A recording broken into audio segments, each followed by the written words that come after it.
Casey ditched rent for a cargo van named Charlie. No bed frame, no stove, just envelopes, discipline, and hope. She didn't wait for rescue.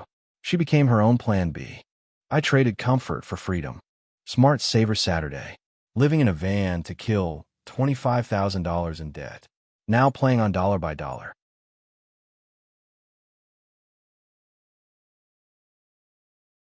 Casey Rowe stared at her cracked laptop screen, knees tucked to her chest on a second-hand mattress in the corner of a dimly lit rental room.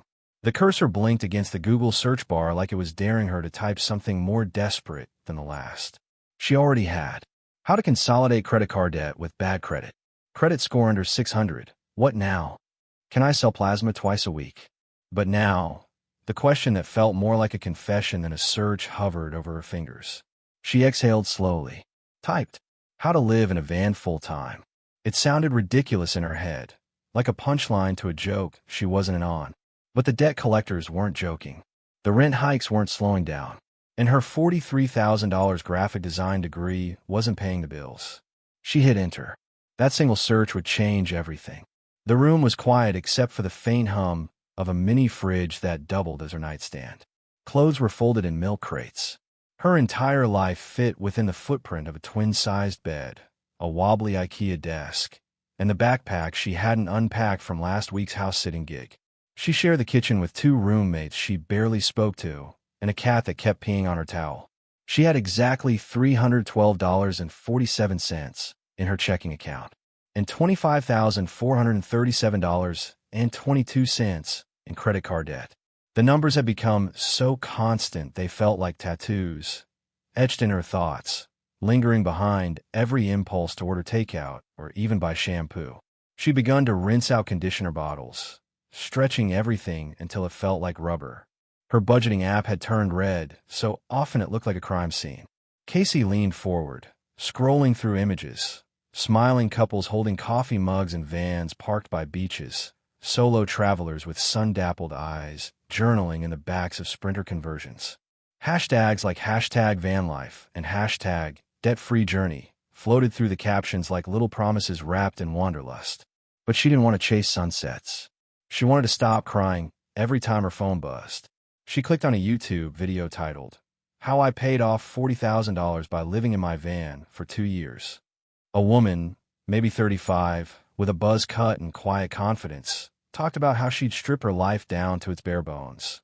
No rent, no streaming subscriptions, no credit card swipes. I wanted control again, the woman said. I was tired of handing over my power to companies that only knew me by a number. Casey didn't blink. She just whispered, same. She made a spreadsheet that night. She listed her debts, her minimum payments, her due dates. She renamed the file, Exit Plan. Cell by cell, she built something fragile but real. A way out. She called the worksheet tabs. Budget, reality. Debt snowball. Van conversion sketches. Rules, non-negotiables. Why? The why tab was just one sentence. Because I want my life back. By 2 a.m., she had downloaded 5 van build PDFs, bookmarked 7 Craigslist posts for used cargo vans under $6,000, and sketched out a layout in pencil on the back of an old Trader Joe's receipt. A twin mattress. A cooler. Maybe a solar panel. Someday. She didn't sleep that night. Not because she was anxious. Because she finally felt something close to free. In the weeks that followed, Casey's world began to shrink, intentionally. She started selling things. The ring light she'd used for freelance Zoom calls. Her old iPhone. A pair of boots she loved, but hadn't worn in 2 winters. Every item sold became a new row in her van fund tracker. She canceled Netflix, dropped Spotify, cut her phone plan to the bare minimum, and moved to a prepaid SIM. She even returned a throw pillow she'd panic bought at Target 6 months ago. The refund was $9.82. She grinned like it was a raise. At work, she took every side contract she could get, layout edits for boring white papers, social media banners for small-town chiropractors, even designing wedding invites for a client she couldn't stand. Every dollar had a job now. Every task was another step toward the door. She had rules, too.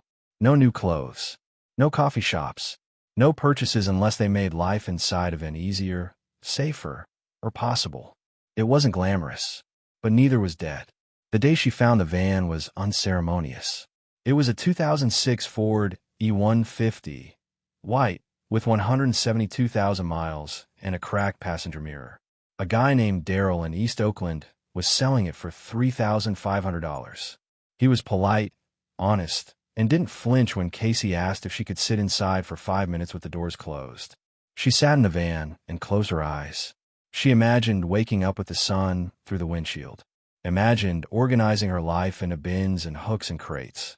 Imagined the quiet. No roommates, no landlords, no slamming doors. No letters marked urgent. No lies to her mom about how things were fine. Just space. She opened her eyes and said, "I'll take it." She named the van Charlie. Charlie was old and loud and leaked a little in the back right corner, but he was hers. She kept her mattress on crates, used battery-operated lights, and installed blackout curtains for privacy. A single solar panel powered a small Jackery unit. Her fridge, a cooler with ice refilled every 2 days. It wasn't dreamy. It was drafty. But Casey wasn't chasing Instagram followers. She was chasing freedom. And debt, $1.25 for 37 of it, was the change she'd stopped pretending didn't exist. Her friends didn't get it. You're going to live in a van? Like, voluntarily? Is this a midlife crisis early edition? You okay, Case? She was more than okay. She was finally in control. Casey parked in safe neighborhoods. She joined van dweller Facebook groups. She found free showers at the climbing gym and learned to cook full meals on a single propane burner. Every day, she tracked her spending. Every week, she updated her snowball chart. Within 2 months, she paid off her first card. $842 gone. It felt better than anything she'd ever bought. And she didn't know it yet, but it was only the beginning. The first night in the van didn't feel like freedom. It felt like fear. Charlie, her newly acquired 2006 Ford E150, sat parked on a quiet residential street lined with eucalyptus trees and trimmed hedges, just past a yoga studio and 2 blocks down from Whole Foods in Berkeley. It was supposed to be the safe zone. That's what the van life forums had said. Park near well-lit streets, clean sidewalks, somewhere with foot traffic, but not too much. But as dusk settled and porch lights flicked on, every footstep sounded like a threat. Casey sat in the driver's seat, keys still in the ignition, eyes locked on her side mirror like a hawk. The van was dark inside, save for the faint glow of a small lantern balanced on the cooler. She hadn't turned it all the way up, just enough light to see her phone screen and the tiny folding notebook she carried everywhere now. Inside it, sketches, affirmations, and one rule she had written 5 times in bold, slanted pen. Be brave. Be smart. No panicking. Her heart hadn't gotten the memo. It thundered in her chest like a trapped bird. Every creak of the metal frame, every groan from the wind, sounded like a knock on the back door. She checked the locks again, then once more. It was barely 8:45 p.m. So this was it, she thought. The glorious freedom of rent-free living. She let out a long breath and tried to laugh at herself. It came out more like a cough. She had parked facing downhill, just in case she needed to leave quickly. A tactic she picked up from a YouTuber who'd lived in his van for 5 years and had an entire episode titled, "Your First Night is the Hardest." No one ever told her how hard. The mattress was cold, even under layers of fleece. She wrapped herself in 2 sleeping bags and a hoodie and tucked her feet under a pile of clothes meant for laundry day. Outside, a streetlight flickered. Somewhere in the distance, a dog barked once, then nothing. Just wind, just the heavy breath of silence. She lay on her side, staring at the shadows dancing across the metal roof. There was no one to talk to, no roommate to yell goodnight to, no hallway sounds or music thumping through the wall, just the hum of the world, and her thoughts, and the smell. She hadn't noticed it before, but Charlie smelled like a combination of old carpet, plywood, and faint gasoline. She'd need to air out tomorrow, maybe buy some cedar blocks or essential oils or whatever YouTubers use to turn vans into bohemian dreams. Not tonight. Tonight, she was just surviving. At 10:37 p.m., headlights poured through the windshield. A car passed slowly, engine purring. Casey froze. Her breath hitched. She stared through the curtains, heart racing. The car kept going, but for 5 full minutes, she didn't move. Then she wrote it in her notebook. The scariest part of living in a van isn't what's outside. It's what it brings out inside you. She finally fell asleep after midnight, clutching a flashlight like a child with a teddy bear. Morning came like an apology. Sunlight filtered through the sheer edge of her makeshift curtain and painted soft gold across her flannel shirt. Casey blinked awake, muscles stiff but brain foggy in that disoriented, almost peaceful way travel days start. Except she hadn't gone anywhere. She was still parked between two Hondas in Berkeley. Still in Charlie. Still debt-heavy and freedom-light. But something had changed. Subtle. Quiet. Unmistakable. She'd made it through the night. And it hadn't killed her.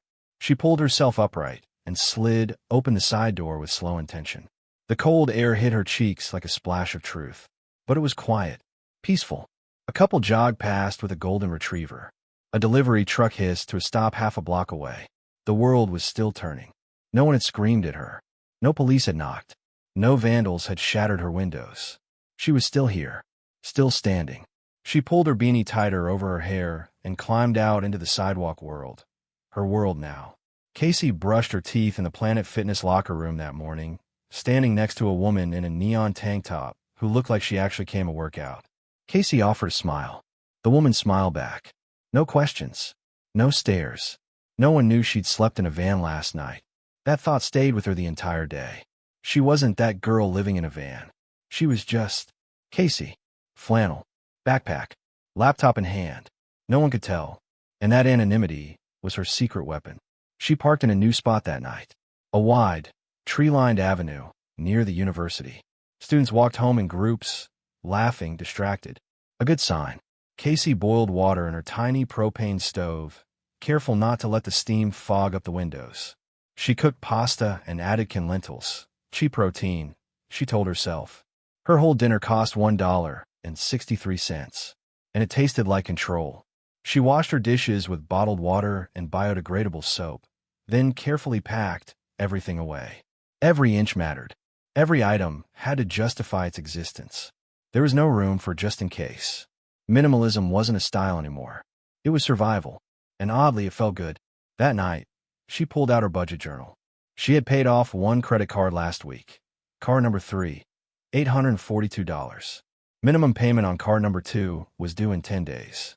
She had $221 left from her last freelance payment. Enough to cover it and still eat. Barely. She scribbled notes furiously. Buy groceries under $20 this week. No coffee shops. Shower on gym days only. No Target runs. Period. Book 2 more gigs this weekend. Then, in large letters across the bottom, this is how I get my life back. 3 weeks in a van life. She hit her first wall. Rain. Not drizzle. Not mood-setting fog. Rain. Sheets of it. It soaked her socks the minute she stepped out to refill her cooler. It thundered on the roof like judgment. Her windows fogged so badly she couldn't see. She panicked, trying to crack them just enough to let moisture out without letting cold in. Her mattress got damp in one corner. The roof leaked. She curled in her sleeping bag like a question mark and cried. She didn't want to quit, but she wanted to scream. And that's when she remembered the forums. She pulled up a Wi-Fi signal outside a closed cafe and posted, 3 weeks in. Rain. Roof leak. Feeling overwhelmed. Advice. She shut the laptop, not expecting anything. The next morning, she woke to 47 replies. Tips. Encouragement. Links to waterproofing tape. A message from a woman named Marissa who had lived in a Prius for 2 years and sent her a voice note that ended with, "You've got this." One rainstorm at a time. And that's when Casey understood. She wasn't alone. Not anymore. Casey patched the leak with $12 tape from Home Depot. She added wool socks to her next grocery list. She updated her rain plan in the notebook. She didn't break. She adapted. Because if this was going to work, she had to learn how to bend without folding. And every single night she made it through without paying rent was a win. Even the rain. Even when it fell hard. Because nothing was harder than the feeling of drowning in debt and pretending you weren't. It wasn't about the square footage anymore. Casey had stopped thinking in terms of space. Instead, her mind reorganized itself into inches, pockets, folds, and compartments. In Charlie, the 2006 Ford E150 she now called home, life was measured in zip ties, magnetic hooks, collapsible everything, and the ability to live like a ghost in plain sight. The third week was when the real shift began, not just in routine, but in Casey's identity. She wasn't just someone temporarily living in a van anymore. She was becoming a minimalist, by force, yes, but also by choice. She spent her mornings parked at a scenic overlook near the marina. There, she'd open Charlie's sliding side door, sit on a thrifted camp chair, sip instant coffee, and sketch logo designs for clients on her tablet. The sky would open like a soft promise, and sailboats bobbed quietly in the bay. No one walking past her van suspected she was living there. To them, she was just another freelancer enjoying the California weather. But behind that serene facade, every day was a quiet act of survival. Casey had learned to move like vapor, early up, early out, always one step ahead of parking enforcement. Never in one place too long. She rotated between gym lots, industrial parks, and residential areas with lenient neighbors.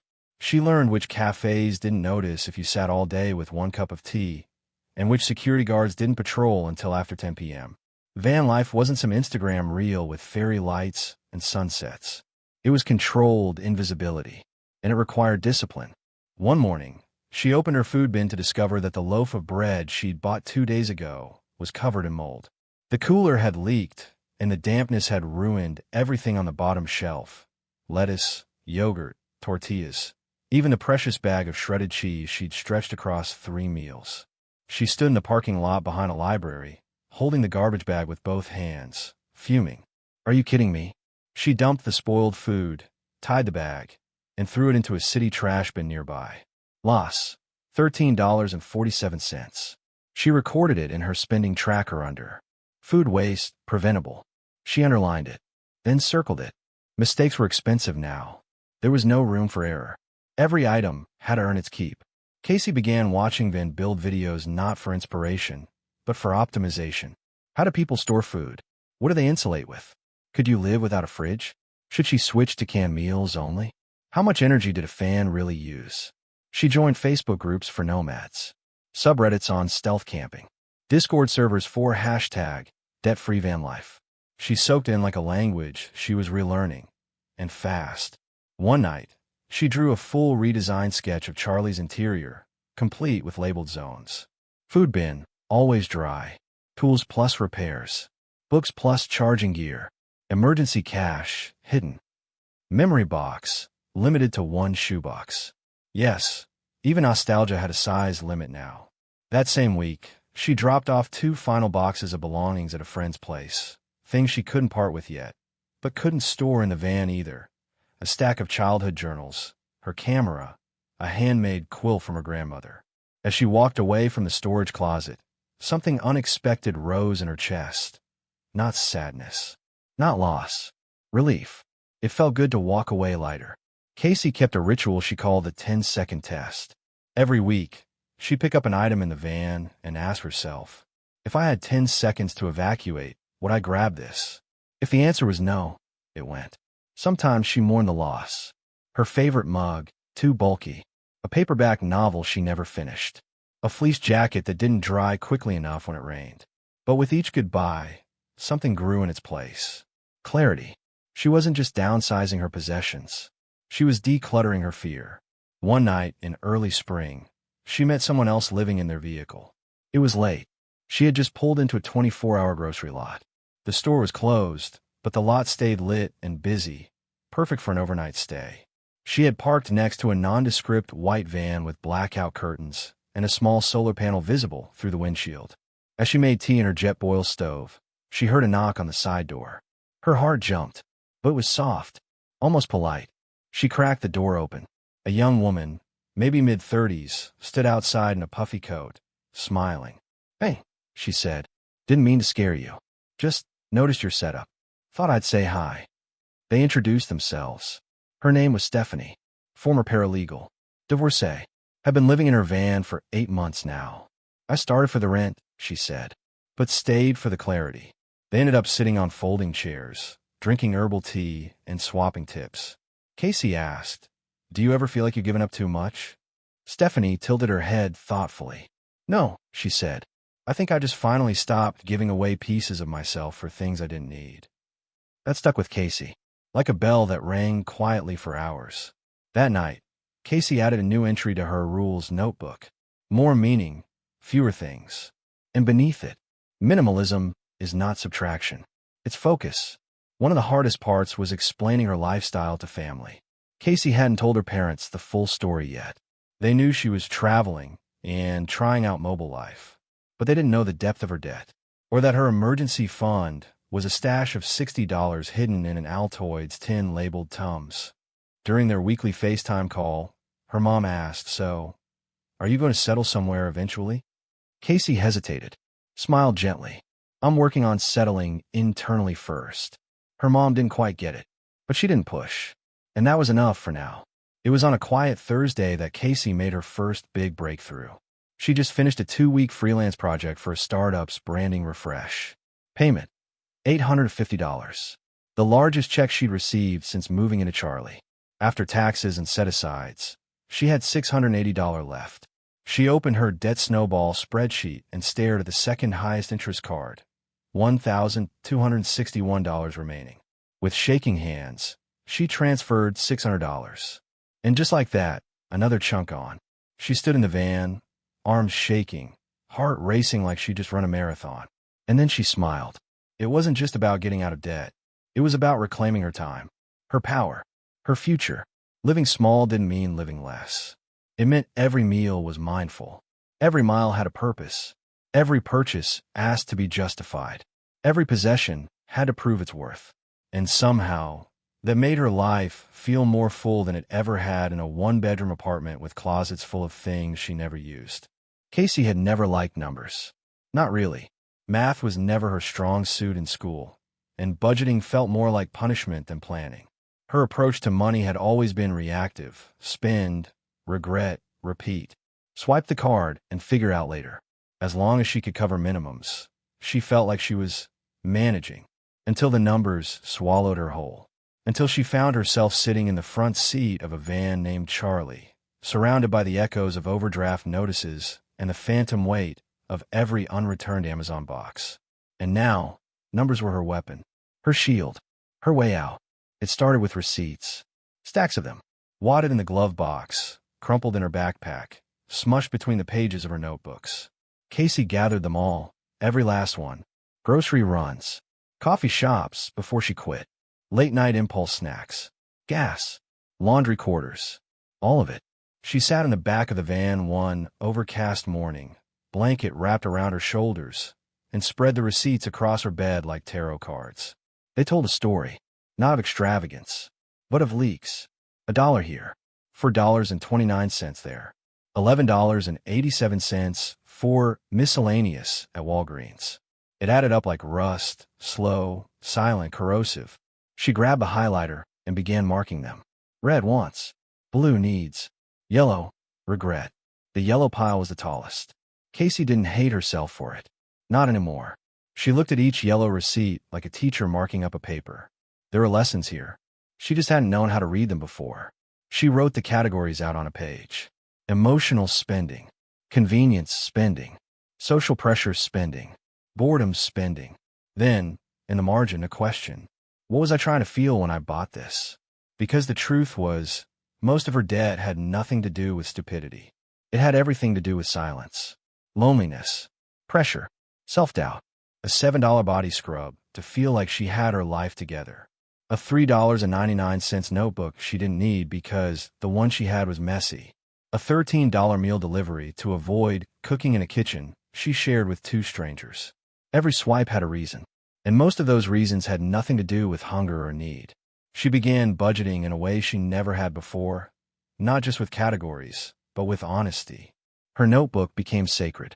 At the top of each week, she'd write, spending equals priorities. Be honest. Then she'd draw 2 columns, survival versus soothing. She didn't judge what landed in the soothing side, but she tracked it, relentlessly, because tracking was the beginning of change. One afternoon, while parked behind a community college library with free Wi-Fi, Casey downloaded a free budgeting app. It wasn't fancy, but it did one thing well.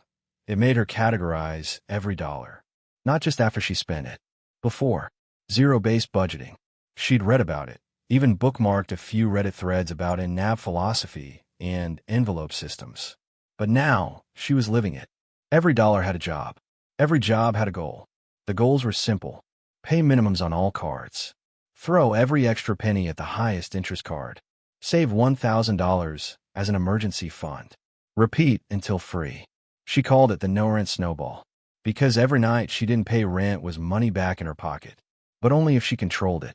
Her first breakthrough came the following month. She ran the numbers again. She had lived in the van for 41 days. Her total spend on living that month, food, gas, showers, propane, and parking meters, was $393. That was $937 less than her rent and utilities alone had been before. Casey stared at the number, stunned. She didn't feel like she had suffered. She had been cold a few nights, yes. And she'd missed the luxury of an oven and a bathroom that didn't require flip-flops. But in terms of joy, in terms of freedom, she'd never been richer. And yet, she didn't let herself get comfortable. Comfort had been the enemy before. It was comfort that whispered, "You deserve this," before every late-night takeout order. Comfort that told her it was okay to ignore the debt for another month, to carry it like some ugly purse she didn't know how to drop. Now, she craved clarity more than comfort. Clarity was when you knew exactly how much money was in your account, and exactly what it was for. Clarity was the little thrill of watching a balance go down and knowing you made that happen. Clarity was power. One rainy Sunday, she decided to build her first budget board. Not digital, not a spreadsheet, a physical board. She bought a cheap corkboard at Dollar Tree, some colored pushpins, and index cards. Then she created her system. Green cards, income. Red cards, debt balances. Yellow cards, spending categories. Blue cards, goals. White cards, motivations. At the top of the board, she pinned a note in black ink. Your choices got you here. Your choices will get you out. Each card had a number, a plan, and, most importantly, a truth. This wasn't a vision board full of dreams. This was a reality board full of power. Casey began to enjoy budgeting, not because she liked math, but because it gave her control. She made a rule. Every time she had the urge to spend emotionally, she had to open the van's back doors, sit with the board, and move one pin. Even if it was just the motivation card that read, "No more crying in public bathrooms." Because budgeting wasn't about spreadsheets. It was about remembering why. She started tracking time like she tracked dollars. How long did she spend driving around looking for a safe parking spot? How long did she spend designing client work? How long did she spend thinking about money? She realized time, too, could be wasted or invested. She began blocking out hours for what she called wealth work. It included reviewing budget, sending invoices, reading finance books, watching debt-free stories, updating her snowball chart. It wasn't exciting, but it was empowering. One evening, she pulled in her usual Planet Fitness lot just as golden hours settled over the city. She rolled down her windows to let in the breeze and sat with her notebook on her lap. She flipped back through the pages. The first entry, written in shaky pen, had read, "I am terrified." Now, 47 days later, she wrote, "I am paying attention." And that, she realized, was the difference.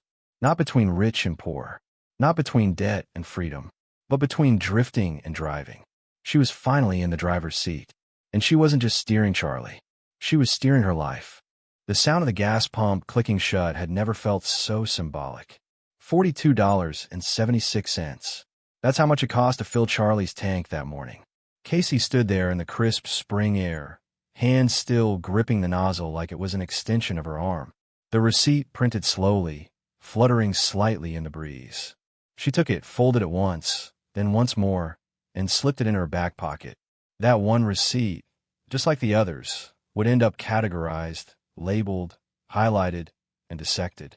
But this one felt heavier, because it represented mobility, and mobility was everything. Gasoline was her rent now, and she had to treat it like gold. Fuel was the non-negotiable. Food could be rationed. Showers could be skipped. But without gas, she couldn't move. And movement was protection. She didn't like to park in the same place 2 nights in a row. There were unwritten rules in the van community. Don't overstay, don't draw attention, and don't get complacent. So, every mile had to have a purpose. Every drive had to justify its cost. She began mapping her days like a scavenger hunt, grouping errands into tight geographical loops, finding free Wi-Fi near gas stations, and comparing pump prices on an app she downloaded called Gas Buddy. She wasn't just budgeting money now. She was budgeting motion. Food came next. Casey had grown up in a household where budgeting food meant grabbing whatever was on sale and stretching it as far as possible. Rice and frozen broccoli, generic cereal, macaroni with powdered cheese. Her mom called it creative cuisine, and it had always carried a note of both pride and apology. Now, Casey applied that same scrappiness, but with precision. Her rule, $25 per week. Non-negotiable, not flexible. She didn't care if the avocado was on sale. If it didn't fit the plan, it stayed on the shelf. She kept a whiteboard in the back of Charlie with her weekly grocery list.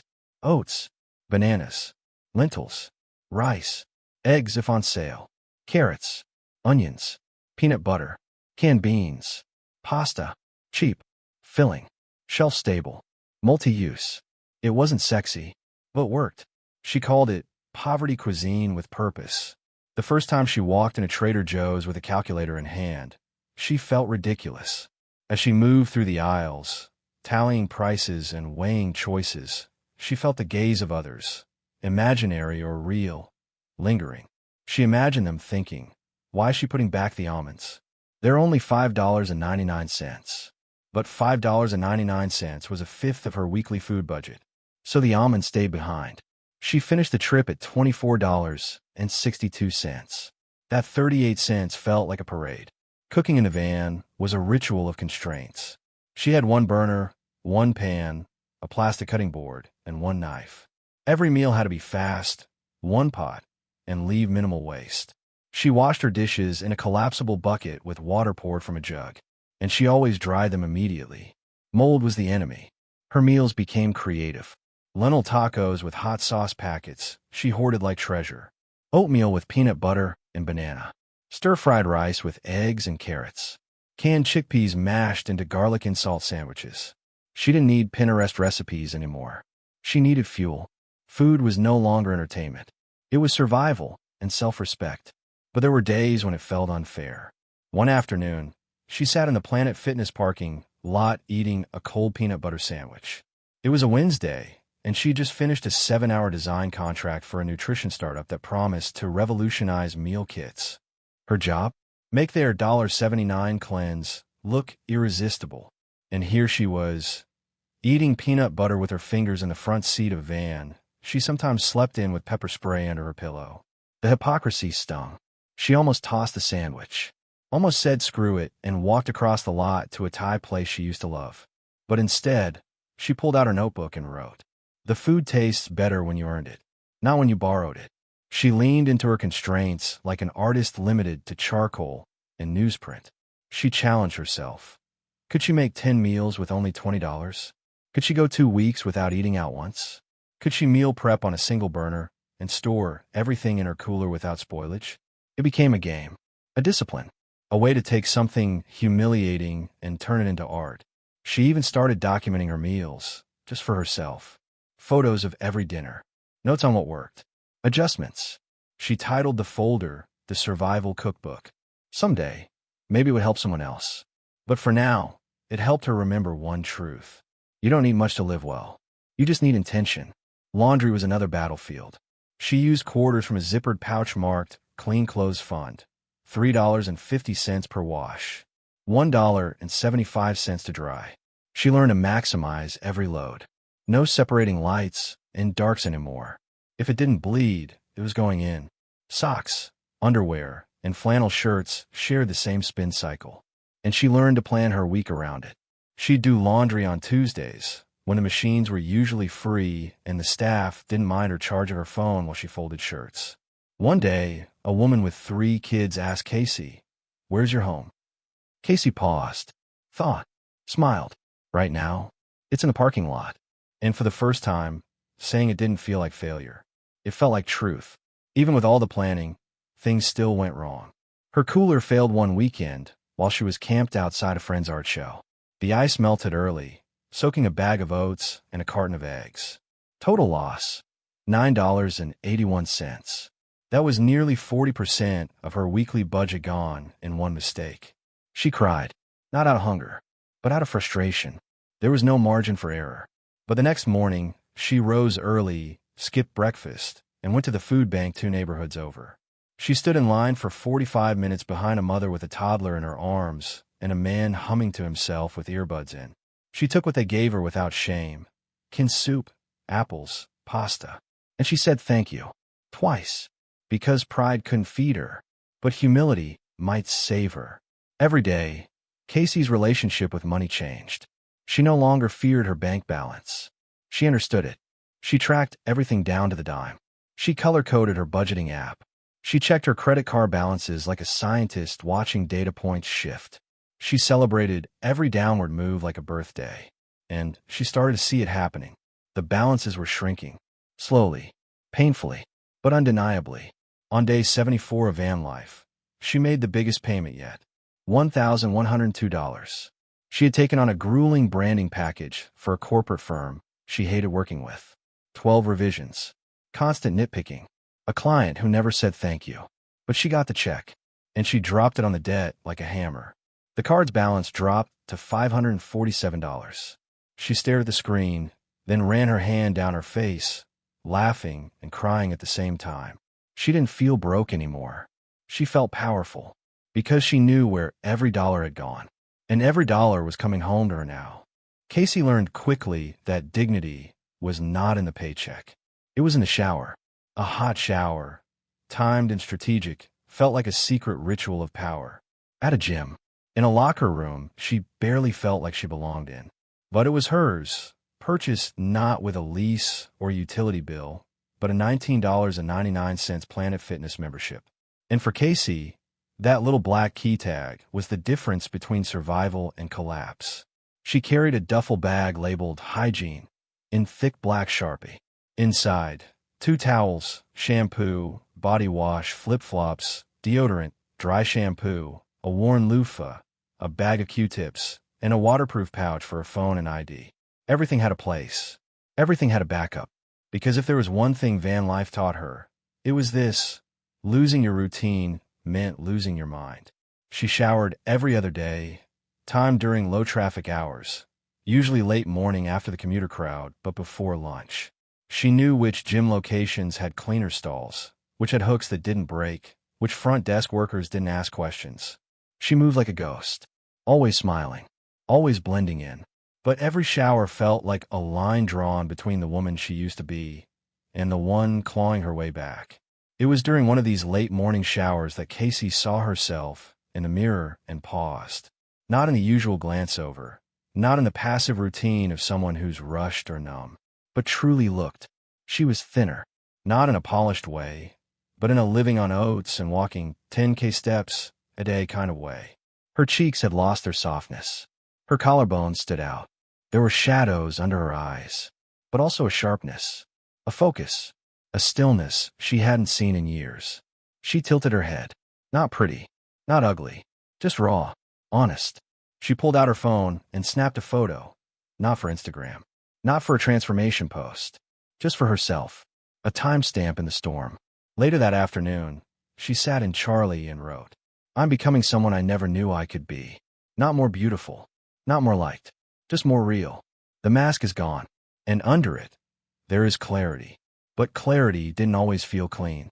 Sometimes it felt like grief, because this wasn't the life she had dreamed about at 22.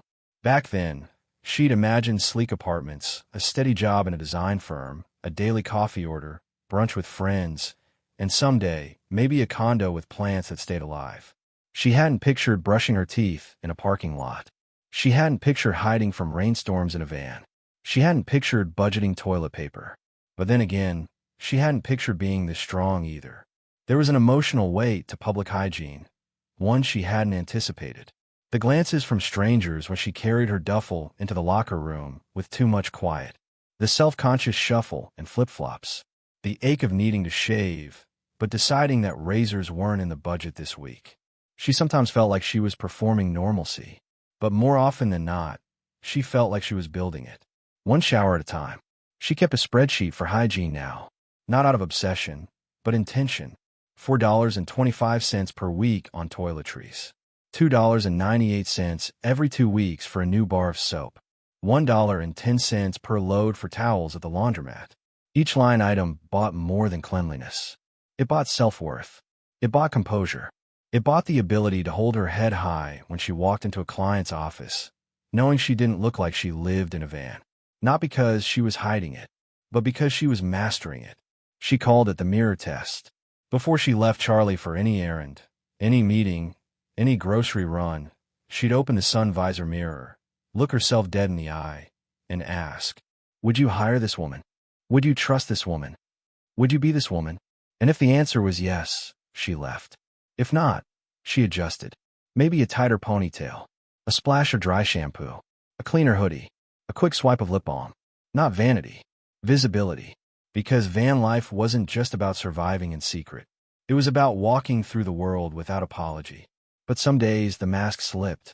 She remembered the day she had a Zoom call with a potential retainer client. They wanted a proposal for a long-term branding project, something that could mean recurring income for months. She had prepared for days.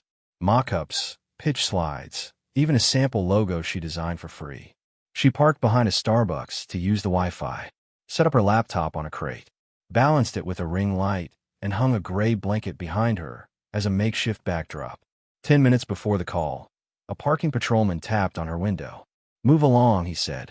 No loitering. She explained. Beg for 15 minutes. He shrugged. I don't care where you go, but you can't stay here. She packed up in under 2 minutes, heart racing, mind scrambling. She drove 3 blocks down, found another signal, parked, opened the laptop, logged in, hair frazzled, breath shaky, battery at 18%. The client asked, is that your office? Casey smiled. For now. And she crushed the pitch. Because preparation beats polish. Every time. She got the job. 3 months of steady work. $2,400. It would go directly to her highest interest card. It wouldn't fix everything, but it would mean something far more valuable than approval. It meant progress. That night, she showered at a different gym. Bigger stalls. Warmer lighting. A full-length mirror. She stared at her reflection again, but this time not to evaluate, to honor, to witness herself in a new phase of evolution. Not homeless, not broken, but resourceful, tenacious, in motion. She was living in a van, paying off debt, rebuilding dignity, without shortcuts, without rescue, just with grit, and a key tag that bought her 30 minutes of hot water and a flicker of pride. It started with a scroll. Late one night, curled under her sleeping bag in Charlie, Casey tapped open Instagram. She hadn't used it much lately, partly out of time, partly out of necessity.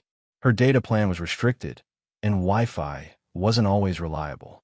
But tonight, parked outside a library with free signal leaking through the windows, she let herself browse. It was supposed to be harmless. Just a few minutes. Just a little inspiration. But comparison is rarely harmless. The photos hit like a punch. Golden beaches, sleek converted vans with skylights and marble counters, influencers sipping coffee with captions like #VanLifeGoals, and home is where I park it. Couples cooking gourmet meals on induction stoves. Soft focus selfies with cactuses in the background.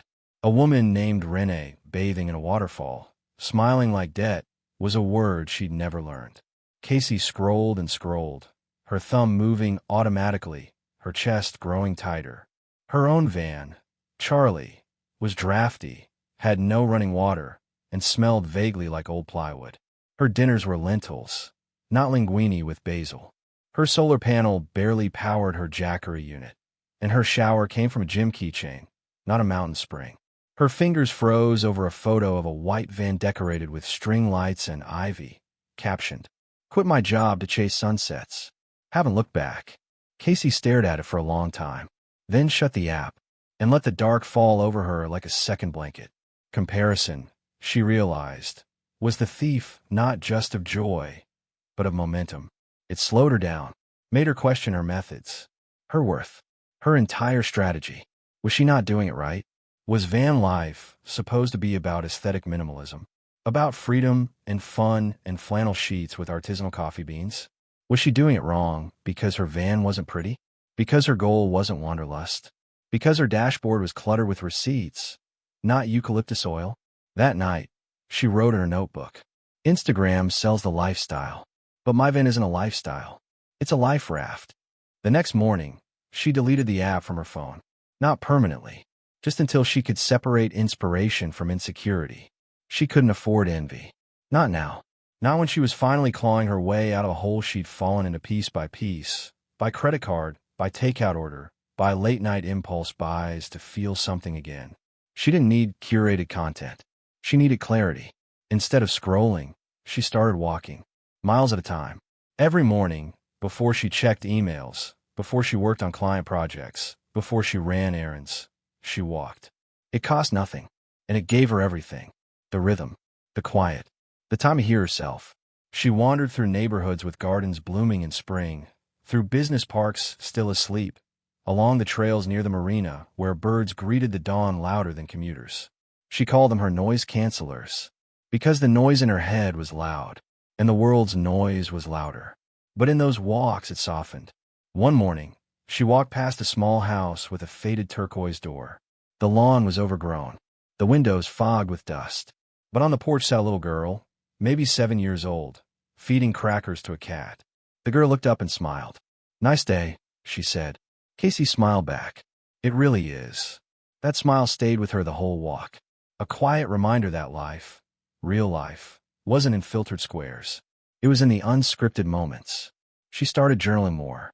Not about goals or spreadsheets, but feelings.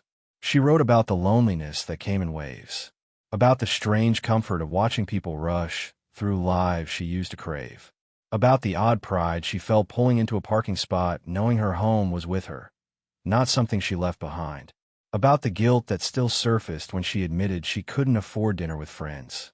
She wrote and wrote and wrote, and in those pages, something shifted. The noise began to quiet. Around week 12, she ran into a friend she hadn't seen in nearly 2 years. Becca, a college friend turned content creator, spotted her outside a co-op grocery and called her name. "Casey." Casey froze, smiled, forced her voice into something smooth. "Hey, wow, it's been, forever?" They caught up. Light chatter. Becca wore a smart jacket, held a pressed green juice, talked about her apartment downtown. "And you?" she asked. "Still freelancing?" Casey nodded. "Yeah. And actually, I'm living in a van right now." She said it simply. No shame. No qualifiers. Becca blinked. "Oh, like for fun?" Casey smiled. "No, for freedom." It wasn't defensive. It wasn't defiant. It was just true, because that's what it had become. Not an aesthetic. Not a punishment. Not even a strategy anymore. Just a choice. A bold, imperfect, empowering choice. Later that day, Casey updated her budget board. She paid off another $300. Her second highest card was now under $1,000. Her emergency fund was at $425. Slow, small, steady, but real. She looked at her whiteboard, covered in sticky notes and scribbled dates, and whispered, "Your pace. Your story." She added a new card to the board. "Don't compare your chapter 3 to someone else's highlight reel." And then underlined it. Twice. Comparison wasn't gone. It still whispered sometimes, in long lines at the grocery store, in overheard conversations, in the smug glow of someone else's glow-up. But Casey had armor now. She had a budget, a goal, a reason. And that reason wasn't to impress anyone. It was to reclaim her own life. One receipt, one payment, one quiet, unfancy mile at a time. It wasn't the engine that broke that day. It was Casey. She'd been doing everything right for weeks, tracking every penny, paying off debt, cooking her meals, logging miles walked, managing clients, avoiding temptation. The system worked. The budget held. The plan was in motion. But that didn't stop the spiral. Because financial recovery doesn't always wait for emotional permission. And sometimes, your brain doesn't care how smart your spreadsheet is. It started with a flat tire. She was on her way to a local co-op to deliver branding materials for a small business campaign. Her first full-scale design retainer since she moved into the van. She was ahead of deadline. Her files were clean. The proposal was ready. It should have been a win. And then she heard the pop. She'd run over a bolt on a street under construction. The van jolted, shuddered, and pulled to the side. She slowed to a crawl, found a gas station, and parked beside the air pump, her hands shaking more from adrenaline than actual danger. She stepped out and stared at the back right tire. Deflated, flattened into the pavement like her sense of control. She knew it wasn't the end of the world. She had roadside assistance. She had an emergency fund. She even had a can of Fix-A-Flat stashed in one of the plastic bins labeled Charlie Maintenance. But still, standing there with the smell of warm rubber rising around her, she cracked. Tears welled up fast. Too fast. Not because of the tire, but because of everything it represented. The truth was, she was tired. So deeply, utterly tired. Of making every decision count. Of budgeting every movement. Of brushing her teeth in parking lots, and counting coins for laundry, and pretending like she wasn't always 5 steps away from losing her fragile grip on progress. This wasn't a tire. It was a straw, and her back was already broken. She sat on the curb, knees drawn to her chest, hoodie pulled tight, and cried. Not quietly, not controlled, messy, guttural, exhausting sobs. People walked by. Someone asked if she needed help. She waved them off. She didn't need help with the tire. She needed help being a person again. She whispered to herself, "I'm so tired of being strong." Eventually, she stood up, wiped her face on her sleeve, popped the trunk, found a can, followed the instructions with shaking fingers. It wasn't perfect, but held. Enough to get her to a discount tire center 5 miles away. She drove slowly, every bump in the road echoing like doubt. The mechanic quoted her $109 for the replacement. It hurt, but she had it. She handed over her card and smiled weakly. He said, "You want the old tire back?" She shook her head. "No, I think I'm done carrying things that don't hold air." While she waited, she walked to a nearby park and sat on a bench in the shade. The sun filtered through the trees, dappling the grass with soft light. And for the first time in a long time, she let herself stop. Not plan, not analyze, not optimize. Just stop. She pulled out her notebook and wrote, "Today I broke down, and nothing broke, except the illusion that I can do all this without feeling it. It's okay to feel it." That night, she parked in one of her usual safe zones, an industrial lot where no one bothered her, and took a long, quiet breath before opening the van door. She didn't make dinner. She didn't balance her budget. She just lay down, fully dressed, hood still on, blanket half over her, and stared at the ceiling of Charlie. Faint outlines of old screws and insulation tape. It wasn't home in the traditional sense, but it was a container, and tonight, it held her pain without judgment. The next morning, she did something new. She called someone, her sister. They hadn't talked in weeks, not because they were estranged, but because Casey had been hiding. From questions, from pity, from having to explain why a 28-year-old with a college degree was sleeping in a van next to warehouses and counting quarters for clean socks. Her sister picked up on the third ring. "Hey, stranger," she said, warmth already filling the silence. Casey didn't say anything at first, just breathed. "Then, I had a breakdown over a tire." There was a pause. Then, softly, "Okay, tell me everything." For an hour, Casey talked. About the debt, about the van, about the shame and the freedom and the contradiction of it all. About how she sometimes felt like a warrior, and other times like a scared kid camping in a parking lot with a dream held together by duct tape and discipline. Her sister didn't interrupt, didn't offer solutions, just listened. And when Casey was finished, she said, "I don't think you're failing, Case. I think you're healing. It just hurts." That sentence stayed with her. It reframed everything. This wasn't a failure. This wasn't a glitch in the plan. It was part of the plan. Because healing isn't linear. It isn't pretty. It's messy, exhausting. It includes breakdowns on sidewalks over things that technically aren't your fault, but they show you what you're still carrying, and that maybe it's time to set something down. Casey revised her rules that night. She had always had her non-negotiables taped to the wall of Charlie. But now she added, "It's okay to cry, but don't stop moving. You're allowed to feel what you couldn't feel before. Rest is part of progress."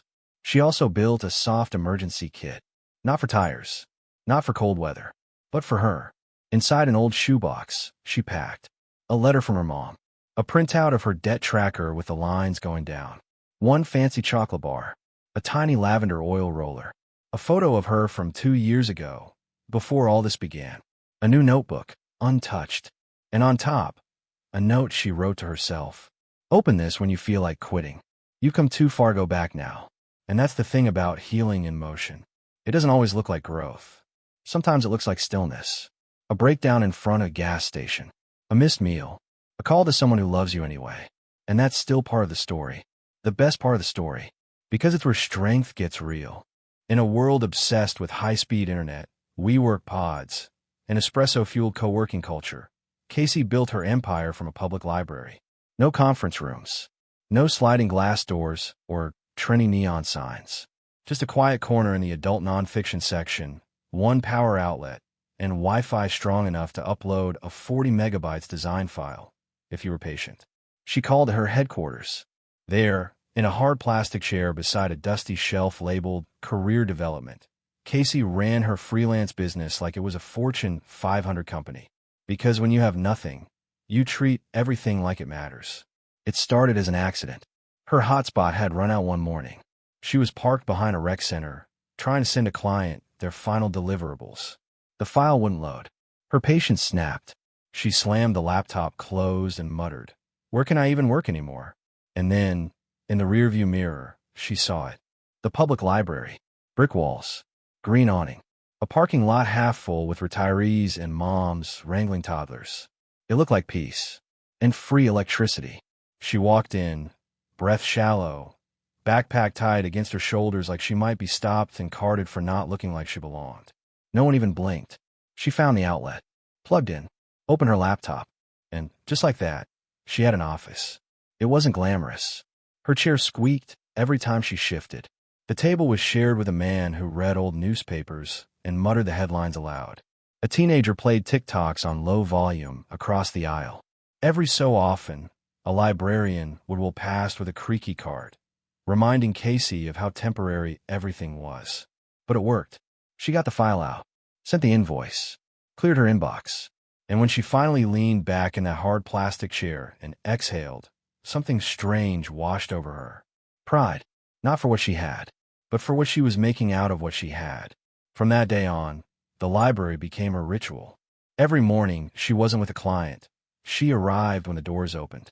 She brought her own tea in a thermos, packed a peanut butter sandwich in foil, and used the library's Wi-Fi to build her business, one proposal at a time. She created a folder on her desktop called Library Hustle. It held pitch decks, budgeting sheets, mood boards, drafts of logos, tax documents. She made a laminated sign out of manila folder that read, "Design Work in Progress. Please do not disturb," and propped it up when she needed a focus. It was ridiculous, and it worked. She kept a second folder in her backpack, a physical one. It held printed out invoices she'd sent, confirmations of payments received, a running list of every project she'd completed since moving into the van. By week 14, the list spanned 5 pages. She flipped through it one afternoon, sitting beside a window where sun filtered in through leafy trees. She had designed 2 websites, 7 logos, for business card sets, 1 restaurant menu, and 1 wedding invitation suite. Total revenue since moving into Charlie, $5,771. She stared at the number, jaw slack. Almost $6,000. All while living in a van.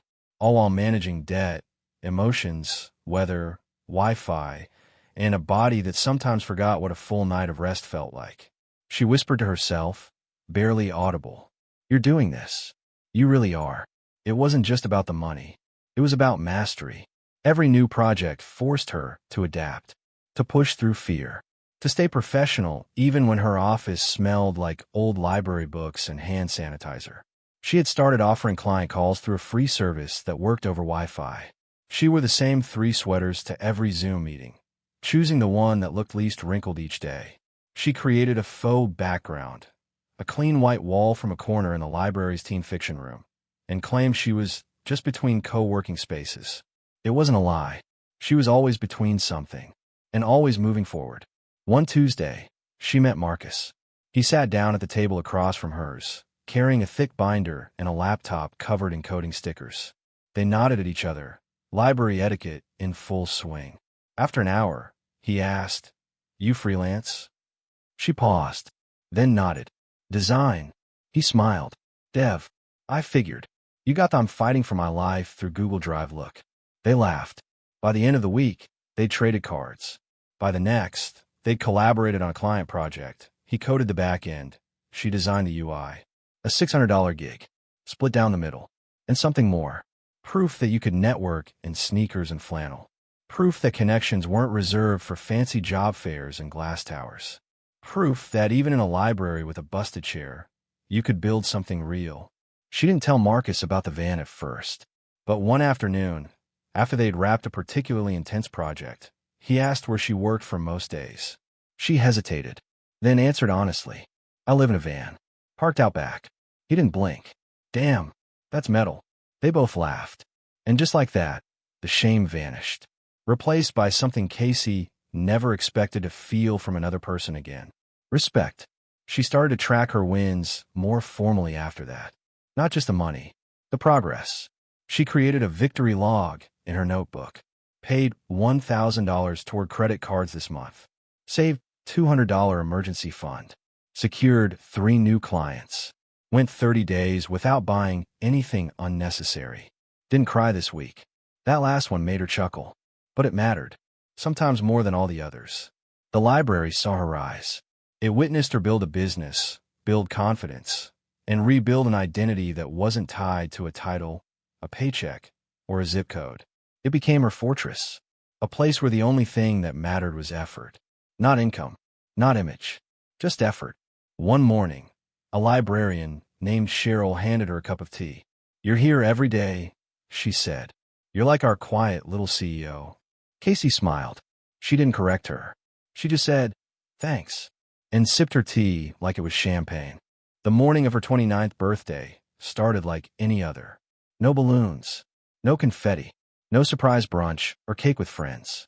Just the low groan of Charlie's side door opening to a chill wind and the sound of recycling bins being dragged to the curb by a neighbor Casey had never met. She lay there for a moment, still tucked under 2 blankets and a flannel shirt she now used as an extra pillow. She blinked at the van ceiling, her eyes adjusting to the soft morning light pushing through the blackout curtain gaps. Her first thought, "I'm still here." Not in the depressing way, in the surprising way. She hadn't planned to still be living in the van at 29, but she hadn't planned to be free from $18,000 of her $25,000 debt either. And yet, here she was, still here, still standing, still moving forward. She didn't tell anyone it was her birthday. Not her clients, not the library staff, not even Marcus, the freelance dev she occasionally grabbed coffee with when their schedules overlapped. This birthday wasn't for the world. It was for her. A quiet checkpoint on the long road back to herself.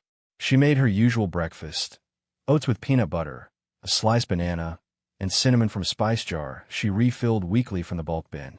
It wasn't glamorous, but it was warm, comforting, predictable. And in that quiet moment, spoon in hand, Casey wrote one line in her journal. "Happy birthday to the girl who didn't give up." She didn't need a cake. She had proof. Her plan for the day was simple. Treat it like any other. Work on a logo project. Catch up on emails. Go for a walk near the bay. But by noon, she found herself back at her usual parking spot near the library, staring out at the sky through her windshield, feeling restless. Not sad. Not angry. Just a strange emptiness. A sense that maybe this day, this milestone, deserved more than oatmeal and emails. But what could she afford? What wouldn't unravel her progress? She checked her budgeting app.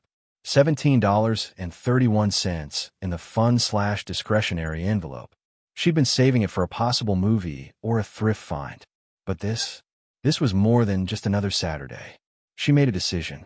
15 minutes later, she was standing in front of a coffee shop she hadn't visited since before she'd moved into Charlie. A place she used to go every weekend when her debt was still a number she ignored, and lattes were self-care.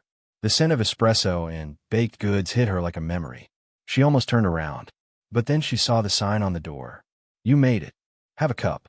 It felt like a message. She walked in. She ordered a small cappuccino and a slice of banana bread. Total, $6.87. She sat at a window seat, pulled out her notebook, and stared at the foam swirled on top of her drink. It was just coffee, but it felt like a victory lap. Not because she could finally afford it, but because she could respect it. Every dollar of that drink had been accounted for. Budgeted. Earned. There was no guilt in this cup. Only pride. She pulled out her phone and took a photo, not for social media. For her. Captioned it in her journal. 29. Still in a van. Still getting up. Still choosing forward. That afternoon, she took her walk near the marina, like she'd promised herself. The sun was out. Children rode scooters. Couples held hands. The breeze off the water was crisp, but not cruel. She sat on a bench and closed her eyes. The world didn't care that it was her birthday.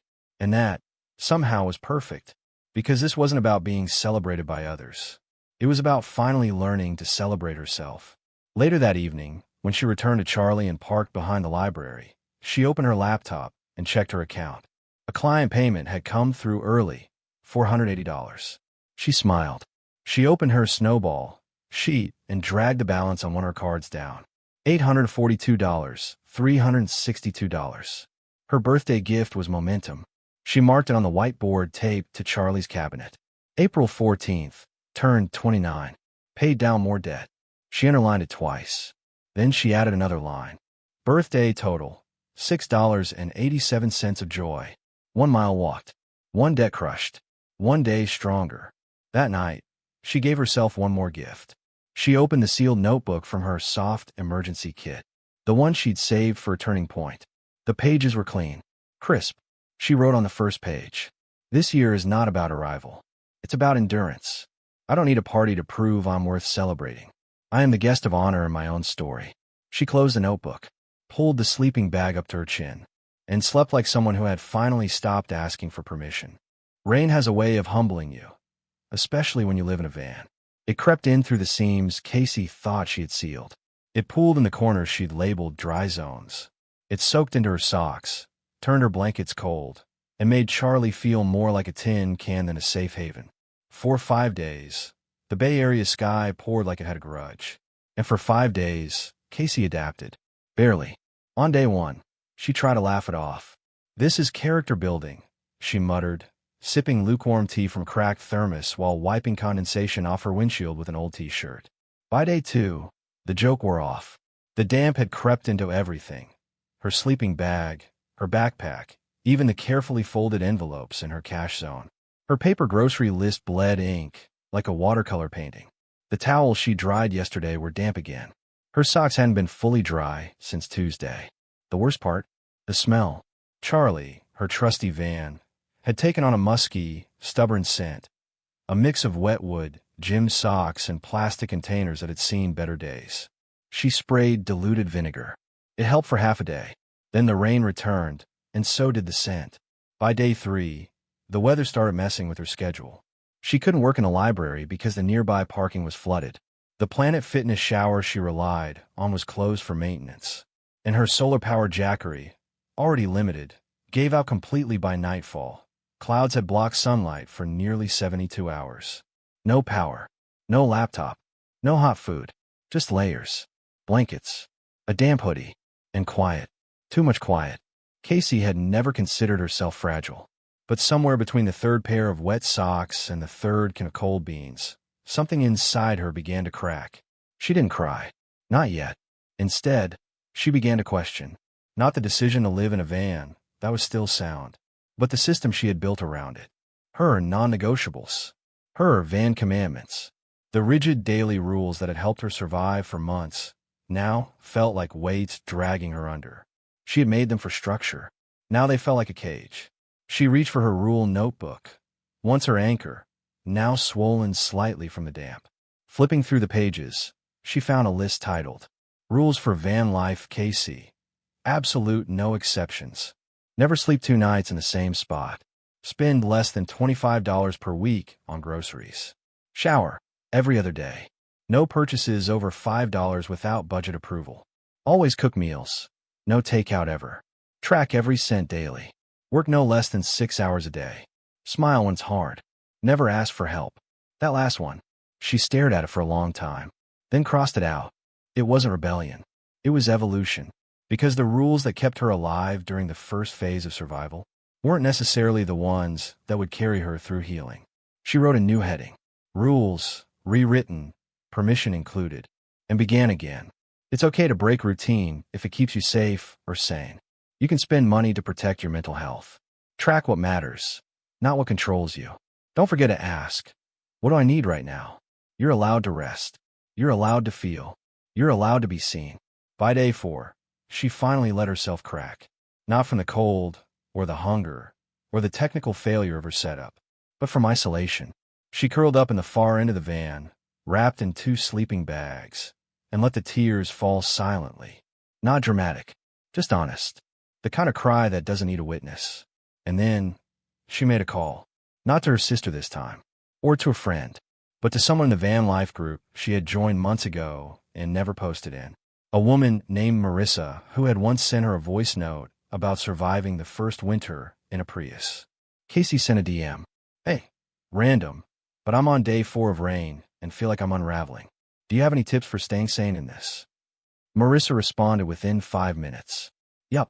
First, crack the windows slightly, even if it's raining. You need airflow. Second, get out of the van, even for 15 minutes.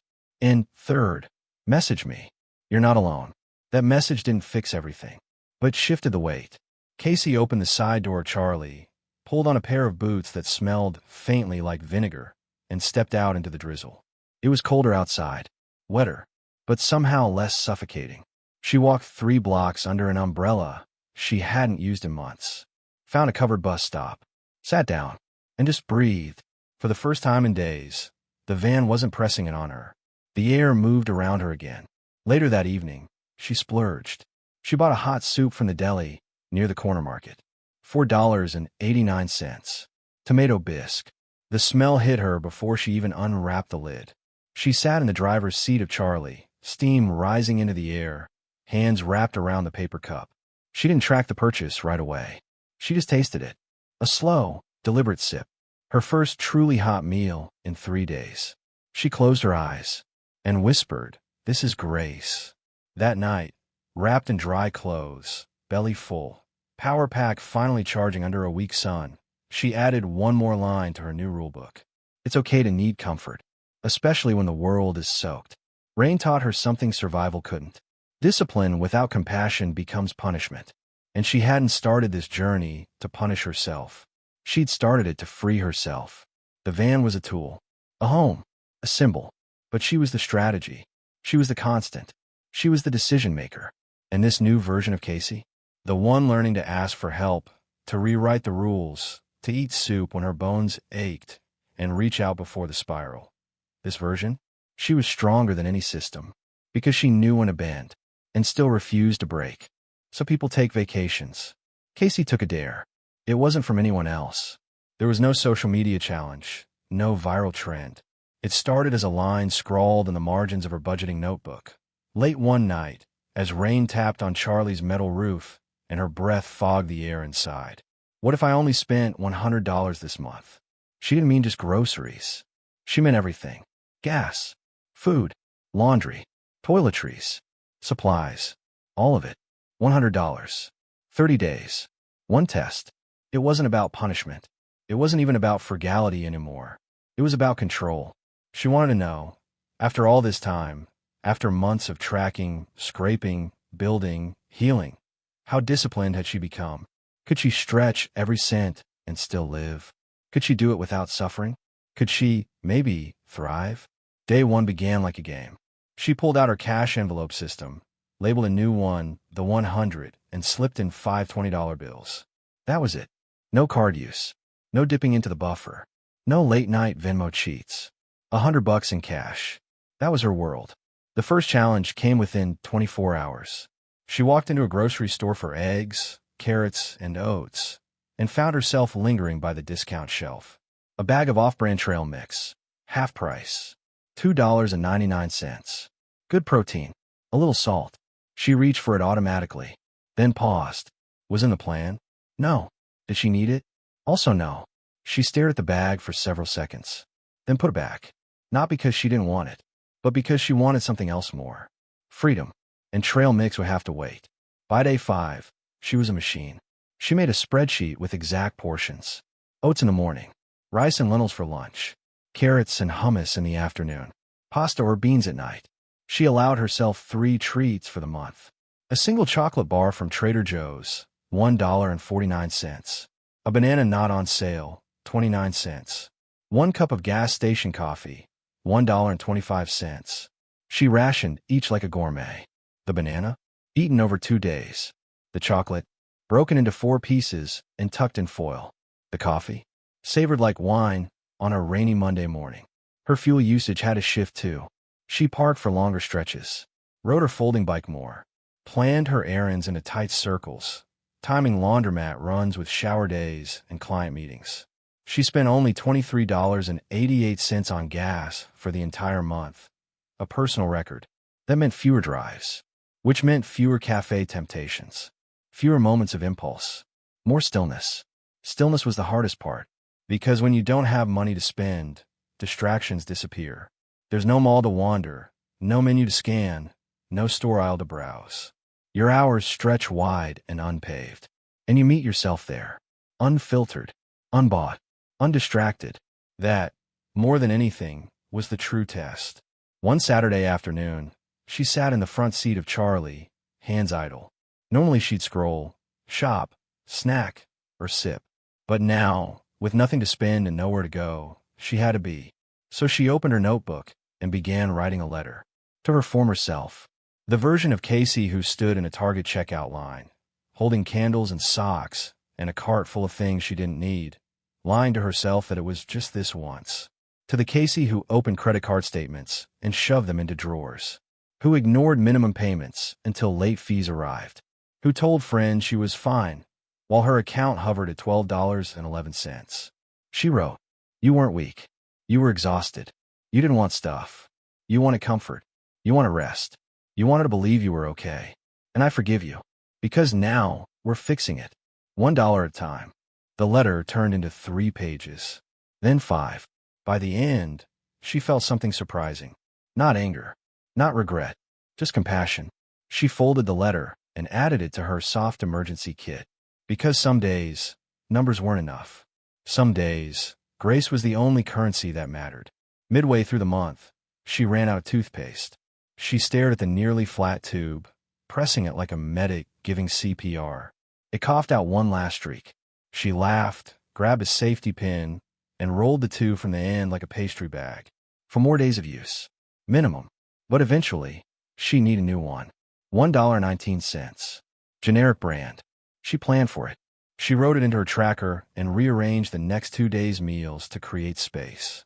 The toothpaste tasted slightly like chalk, but was paid for, and that made it magic. Week 3 hit hard. A client backed out of a project last minute. It wasn't catastrophic, but it was demoralizing. Casey had built up momentum, built a schedule, planned her next debt snowball. Now the timeline would shift. Another delay. She wanted, badly, to soothe. A sandwich, a drive, a movie, a soda, something. But she sat still, breathed deep, and instead of swiping a card, she walked to the park. 3 hours. No headphones, no screen, just birds, grass, and the slow turn of wind. And when she came back, the urge was gone. She wrote. The craving wasn't for a soda. It was for escape. And the park was free. Day 27 brought temptation. She was invited to a free networking event at a co-working space. Free drinks, free snacks, and lots of potential clients. She hesitated. She only had $5.78 left. What if she needed to Uber home? What if she had to pay for parking? What if she wanted something? But she reminded herself, opportunity wasn't the same as spending. She packed a protein bar, biked there, and walked away with 3 new leads and 2 free sparkling waters. Net cost, $0. Net value, immeasurable. On the final night of the month, Casey sat in Charlie with a calculator and her budgeting log. Final total, $99.64. She exhaled, long and deep. She hadn't been perfect, but she'd been intentional. She hadn't suffered. She'd disciplined. And the result? A $900 surplus, $700 to debt, $200 to emergency fund. But more than that, confidence. Confidence that she didn't need stuff to feel worthy. Didn't need money to feel powerful. Didn't need entertainment to feel full. She learned to sit with herself and found she wasn't so scary after all. She wrote a final note on the envelope. $100, 30 days. Still standing. Then tucked it in her journal, beside the letter to her old self. Proof that she had changed and wasn't going back. There are mirrors you expect in life. Bathroom mirrors, dressing room mirrors, the front-facing camera on your phone. And then there are the ones you don't expect. Casey found one Saturday morning at the downtown farmer's market, not made of glass, but of eyes. A reflection, not of her face, but of how far she had come. It was the look someone gave her when they didn't know her story, and saw only her strength. She hadn't planned on going. Farmers markets meant temptation. Handmade soap, artisanal bread, candles that smelled like things you can't pronounce. They were a budget minefield. But she'd finished a major project the week before, branding work for a small business that paid up front and generously. It allowed her to make a large debt payment, restock groceries, and still leave a little flex in the envelope marked living. She gave herself a $10 allowance. That was it. Just 10. More than enough to walk the stalls, soak in the music, and maybe, just maybe, buy herself a piece of fruit that hadn't seen the inside of the can. The air was already warm at 9 a.m., the sky wide and blue. Casey wore her most polished, thrifted outfit, black jeans, her clean flannel, and the boots she'd resoled with Gorilla Glue 2 months ago. Her hair was pulled up in a no-nonsense bun, and she had even swiped on lip balm with a tint she rarely used. It wasn't for anyone else. It was for presence. She didn't want to blend in today. She wanted to belong. The market buzzed with life. Kids holding croissants larger than their hands. Musicians playing acoustic covers. Vendors calling out their deals in voices worn by sun and Saturday repetition. Casey moved through the aisles like a tourist in her own city, marveling at strawberries in wooden crates and handmade earrings that sparkled like stained glass. Her fingers brushed the edge of a linen tablecloth she couldn't afford, and for the first time, she didn't feel longing. She felt clarity. I can admire it without owning it. She smiled at the thought and walked on. Halfway through the row, she spotted a stand with samples, thin slices of peaches arranged on wax paper. A young woman offered one without speaking. Casey nodded her thanks, took a bite. It tasted like the sun, juicy, sweet, real. She closed her eyes, overwhelmed by how honest it was. No syrup, no can, no preservatives. Just a peach. She asked the price. $4 for a basket, the vendor said. $2 for half. Casey looked at her envelope. She had $10. She handed over 2. And as she turned, peaches in hand, a voice behind her called out, "Casey." She froze, turned, and saw her former coworker, Michelle, walking toward her in oversized sunglasses and yoga pants, holding a green juice and pushing a toddler in a stroller. Casey hadn't seen her in over a year. They'd worked together at a startup during Casey's normal life phase, before the freelance leap, before the van, before debt swallowed her. Back then, Michelle was in HR, polished, kind of oblivious. Now here she was, perfectly made up on a Saturday morning, looking like an Instagram post come alive. "Wow," Michelle said, beaming. "It's so good to see you." Casey smiled. "You too." They exchanged pleasantries. Small talk. Then a question came. "So what are you up to these days?" "Still freelancing." Casey felt the moment stretch. She could lie. Say she was traveling or working remotely from different cities. Something vague, glossy, socially acceptable. But she didn't. She adjusted her grip on the bag of peaches and said clearly, "Yeah, still freelancing. And I'm living in a van now. Been doing it for a while." Michelle blinked. Twice. "Oh wow. That's brave." Casey smiled. "It's working." There was a pause. A shift. Michelle's eyes softened. Not in pity, but something closer to curiosity. "I mean, honestly, with rent around here, you're probably the smartest one out of all of us." They both laughed. And just like that, the mirror appeared. Because Michelle didn't see a failure. She saw someone bold enough to break the pattern. They talked for a few more minutes about freelancing, the economy, sleep training. Then Michelle offered a hug, wiped her hands on her leggings, and walked away. Casey stood there, heart pounding, not from shame, but from realization. She no longer owed anyone a polished version of her life. She could say it out loud now. "I live in a van." And instead of shrinking, she stood taller.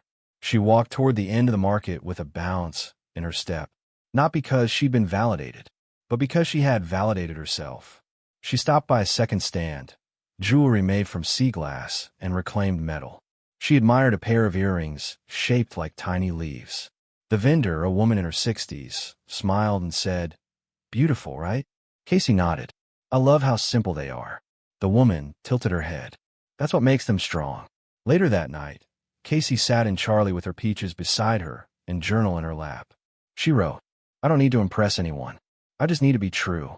Living small doesn't make me lesser. It makes me louder in a world full of noise. She added a peach slice to a bowl of oats and ate it like a delicacy. Because it had been earned. Because it reminded her that even simple things, honest things, could taste like freedom. Every journey has its test. Not the kind with flashing lights or dramatic choices, but the quiet, calculated ones. The ones that ask, are you really done with who you used to be? For Casey, it came in the form of a subject line. Full-time opportunity, design director. It was an email from a former colleague at a company she used to dream about, offering more money than she'd made in the past year. And just like that, the life she'd burned down knocked politely on her inbox. The timing was cruelly perfect. She had just hit month 7 in the van. Her budget had tightened again. One client ghosted her. Her Jackery needed replacing, and gas prices had spiked across the bay. She was tired. Tired in her bones. And tired in the way that makes you think, maybe I don't have to fight so hard all the time. The offer was tempting. $82,000 base. Health benefits. Stock options. Hybrid flexibility. A desk. A team.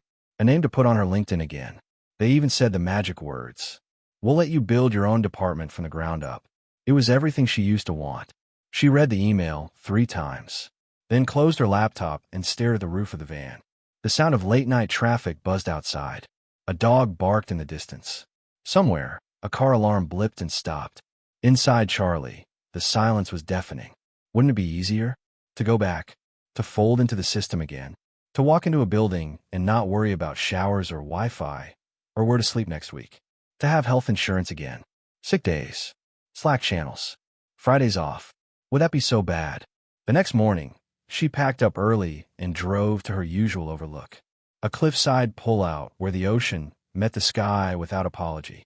She made a cup of tea on her burner and sat on a folding chair, knees tucked to her chest, staring at the waves. She opened her notebook, wrote one question at the top.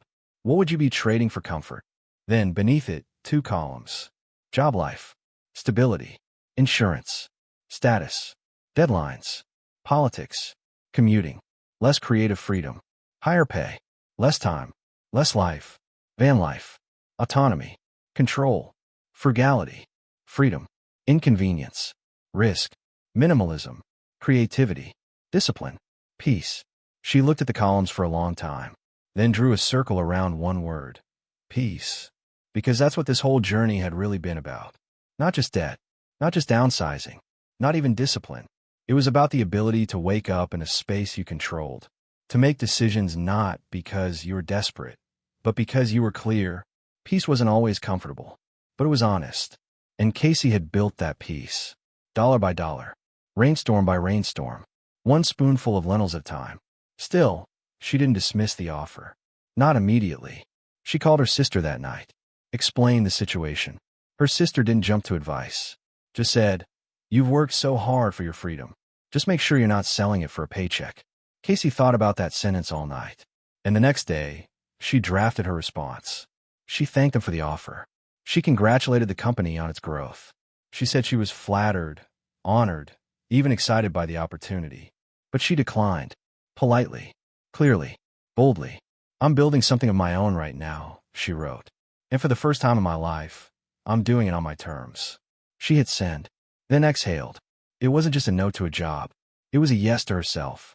A yes to the version of Casey who didn't need a title to feel whole. A yes to the peace she clawed her way toward. A yes to the woman who lived in a van and wasn't waiting to be rescued. To celebrate, she drove to the beach. Not a far one, just 30 minutes from town. She parked Charlie near the dunes, rolled the side door open, and watched the sun melt into the water. Then she walked barefoot to the edge of the tide and let it kiss her toes. The cold stung, but she didn't flinch. She just stood there, smiling at the horizon. Later that night, she updated her whiteboard. Offer declined. Peace retained. And below it, money is not the measure. Integrity is. She knew she wasn't done. Still had debt. Still had bad days. Still had moldy bread and flat tires and lonely mornings. But she also had something she couldn't list on a resume: ownership. And that was the real promotion. Casey had spent the better part of 7 months in motion. Not just driving, but shifting, evolving, changing parking spots, routines, philosophies, living life like a game of chess. Each move calculated to protect her king, her peace. But in mid-May, something changed. The urge to move lifted. Not because she was tired, but because, finally, she felt safe. And in that stillness, she found something unexpected: rootedness. Even in a life without roots. It began with a parking space. Not a glamorous one. Not even scenic. It was in the lot behind a community art center, wedged between the loading dock and a hedge of wild rosemary. The space wasn't legal, exactly, but it wasn't illegal either. One of those gray areas where enforcement didn't waste energy and neighbors didn't ask questions. Casey discovered it by accident. She had gone to the center to check out a pottery class and ended up parked there overnight after falling asleep editing a project. When she woke up, the sun was shining, birds chirped, and no one had knocked on the van door. That alone was rare. But what made her stay wasn't just the safety. It was the quiet. The kind of quiet that didn't beg to be filled. She stayed a second night, then a third. By the end of the week, she knew the rhythm of the place. The janitor arrived at 6:40 a.m., always humming jazz. The women's art therapy class met on Tuesdays at 3. A calico cat wandered through the rosemary each morning around 9:30. There was a slowness here, a softness. She didn't have to brace. And for someone who'd lived in a state of hypervigilance for nearly a year, that felt like a miracle. She began adjusting her schedule around this unexpected sanctuary. Mornings became sacred. She'd wake up without an alarm, crack Charlie's side door, and sip tea while journaling. No Wi-Fi, no client calls, just pages and steam. Sometimes she'd walk into the center and help set up chairs or sweep leaves from the courtyard. No one asked her to, but it felt good to contribute. By week 2, the front desk receptionist, Linda, started greeting her by name. "Morning, Casey," she'd say, not asking where she lived, just offering a smile. It was the first time in months someone outside her circle had used her name like she belonged. Staying still brought up different kinds of challenges. The van felt smaller when it wasn't moving. She noticed every creak, every unorganized bin, every sock that didn't dry right. Without motion to distract her, the imperfections stood out. So she began improving things. Slowly, patiently. She reorganized her kitchen crate, separating spices into tiny labeled jars. Hung a soft scarf as a curtain between the front seat and the living space. Even bought a $4 thrift store mirror and glued it to the back of her cabinet. It wasn't about aesthetics. It was about making her space reflect her transformation. Not just survival. Stewardship. Stillness also gave her space to breathe emotionally. She didn't realize how much she had been suppressing until the silence arrived. Little memories crept in. Old conversations, past decisions, the voice of a younger Casey wondering if she was ever going to feel okay again. One morning, she sat with her journal and wrote a list titled, "Things I Never Gave Myself Credit For." Leaving the job when it became toxic. Owning up to her debt.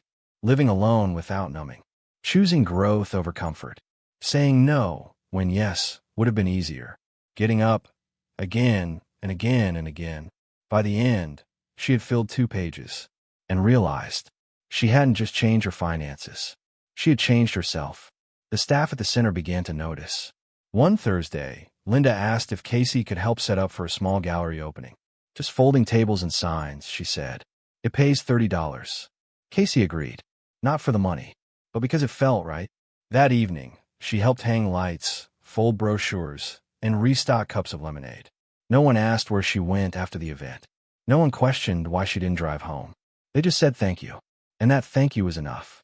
Later that night, Casey sat in Charlie, shoes off, hair down, face flushed from a full day of small talk and string lights. She wrote, "Stillness is teaching me that belonging doesn't require a lease. You can be part of a community, even if your address has wheels." By the end of the 3rd week in that parking space, Casey's debt balance dipped below $5,000. She had started with $25,000, and now she was nearly there. She stared at the spreadsheet, blinking. 4 digits. Just 4. It didn't feel real. So she did something to make it real. She printed the number, $4, $962, in bold font on a sheet of paper, taped it to the inside of her van door, and surrounded it with sticky notes that said things like, "Almost there. You did this. Finish strong." And one that simply read, "Remember when it felt impossible." The stillness, the safety, the routines, they didn't slow her down. They refined her. She worked better, ate better, slept deeper, even took a Sunday off. The entire day. No work, no budgeting, no fixing, just a walk, a nap, and a book she borrowed from a center's free library shelf. She hadn't rested like that since before the van. And it wasn't indulgence. It was fuel. Because now, she wasn't just surviving. She was living. You can fix your budget. You can declutter your life. You can pay down debt with spreadsheets and side gigs and lentils. But some things won't fit in a ledger. Some things you owe can't be measured in dollars. And eventually, Casey realized she had a debt she hadn't faced yet. Not financial, emotional. And it was time to pay it back, with words. It began with a text. Short. Simple. "Hey Dad, can we talk sometime?" She stared at it for 15 minutes before hitting send.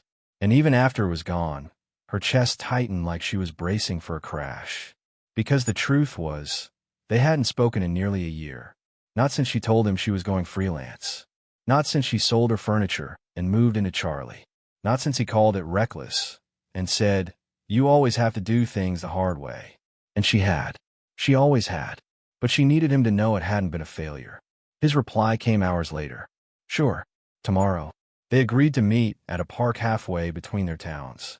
Neutral ground. Outdoors. Low stakes. But for Casey, it felt like a courtroom. She spent the whole night rehearsing. What to say. What not to say. How to explain 7 months of van life without sounding defensive. How to prove, without begging, that this hadn't been a breakdown. It had been a build. The next afternoon, she parked Charlie under a tree and sat on a bench, waiting. Her stomach churned. Not because she was ashamed of her choices, but because she knew how he saw them. Her dad was old school, raised during the tail end of the post-war generation. A firm believer in hard work, steady jobs, and 401ks. He worked 35 years at the same company. Retired at 62. Still read physical newspapers. And here was Casey, sleeping in a van, managing spreadsheets from library parking lots, building logos in flannel pajamas, and calling it freedom. How could they possibly see the same picture? When he arrived, he walked slowly, holding 2 coffees. "Figured you'd want the real stuff," he said, handing her one. She took it, smiled. "Thanks." They sipped in silence for a while. The sound of kids playing tag. A dog barking. Wind rustling the trees above them. Then he said, "You look good." Casey blinked. That wasn't the opening she'd expected. "I feel real," she said. "Not comfortable, but solid." He nodded. "That's something." She didn't waste time. Told him everything. Not with drama, but with precision. Like a report. How she'd gotten into $25,000 of debt by 28. How she'd ignored the signs for too long. How rent was drowning her. How the van had started as a desperate move, but became a strategic one. How she had paid off more than $20,000 already. How she now lived on less than $700 a month. How she finally liked who she was becoming. She told him about the soup nights, the rain, the gym showers, the library, about the freelance clients, the budgeting systems, the peace. She told him about the offer she turned down. And when she finished, she looked at him, braced, waited. He took a breath, looked at the grass, then back at her, and said, "I didn't get it. Before. I thought you were running from something." Casey swallowed hard. "I was. From my old life. From my spending. From pretending everything was fine." He nodded again. "But now," he said slowly, "I think maybe you're running to something." That broke her. Not in a sad way, but like a door swinging open. She blinked fast, trying to hide it. He saw anyway. "Didn't mean to make you cry," he muttered. She laughed, wiping her eyes. "No, it's good. You should get a podcast. Dads who figure out eventually." He chuckled. "I'd subscribe to that." They sat in silence again, but this time it was easy. "Finally," he said, "your mother will be proud." And Casey froze. It had been nearly 5 years since her mom passed. They didn't talk about her much anymore. It was too raw, too layered. But today, the sentence landed soft. "Yeah," Casey whispered. "I think so too." Before he left, He pulled something from his jacket pocket, an old leather envelope. "I kept this," he said. "Figured you'd want it back someday." She opened it. Inside, one of her childhood drawings. A girl in a rocket ship, labeled me, launching away from a tiny Earth. Casey smiled. "I used to say I wanted to be an astronaut." "You still are," he said, standing. "Just a different kind." That night, back in Charlie, she taped the drawing to the inside of cabinet, next to her budgeting sheets, next to her progress tracker, next to her whiteboard that now read, $3,811 left. Because while the numbers still mattered, it was the reconnection that fueled her. This wasn't just about fixing finances anymore. It was about building a life she didn't have to hide, a life where she could invite others in, even the ones she thought might never understand. Some opportunities knock. Others just sit there, waiting for you to stop shrinking. For Casey, it was neither a surprise email nor a chance meeting. It was a bulletin board.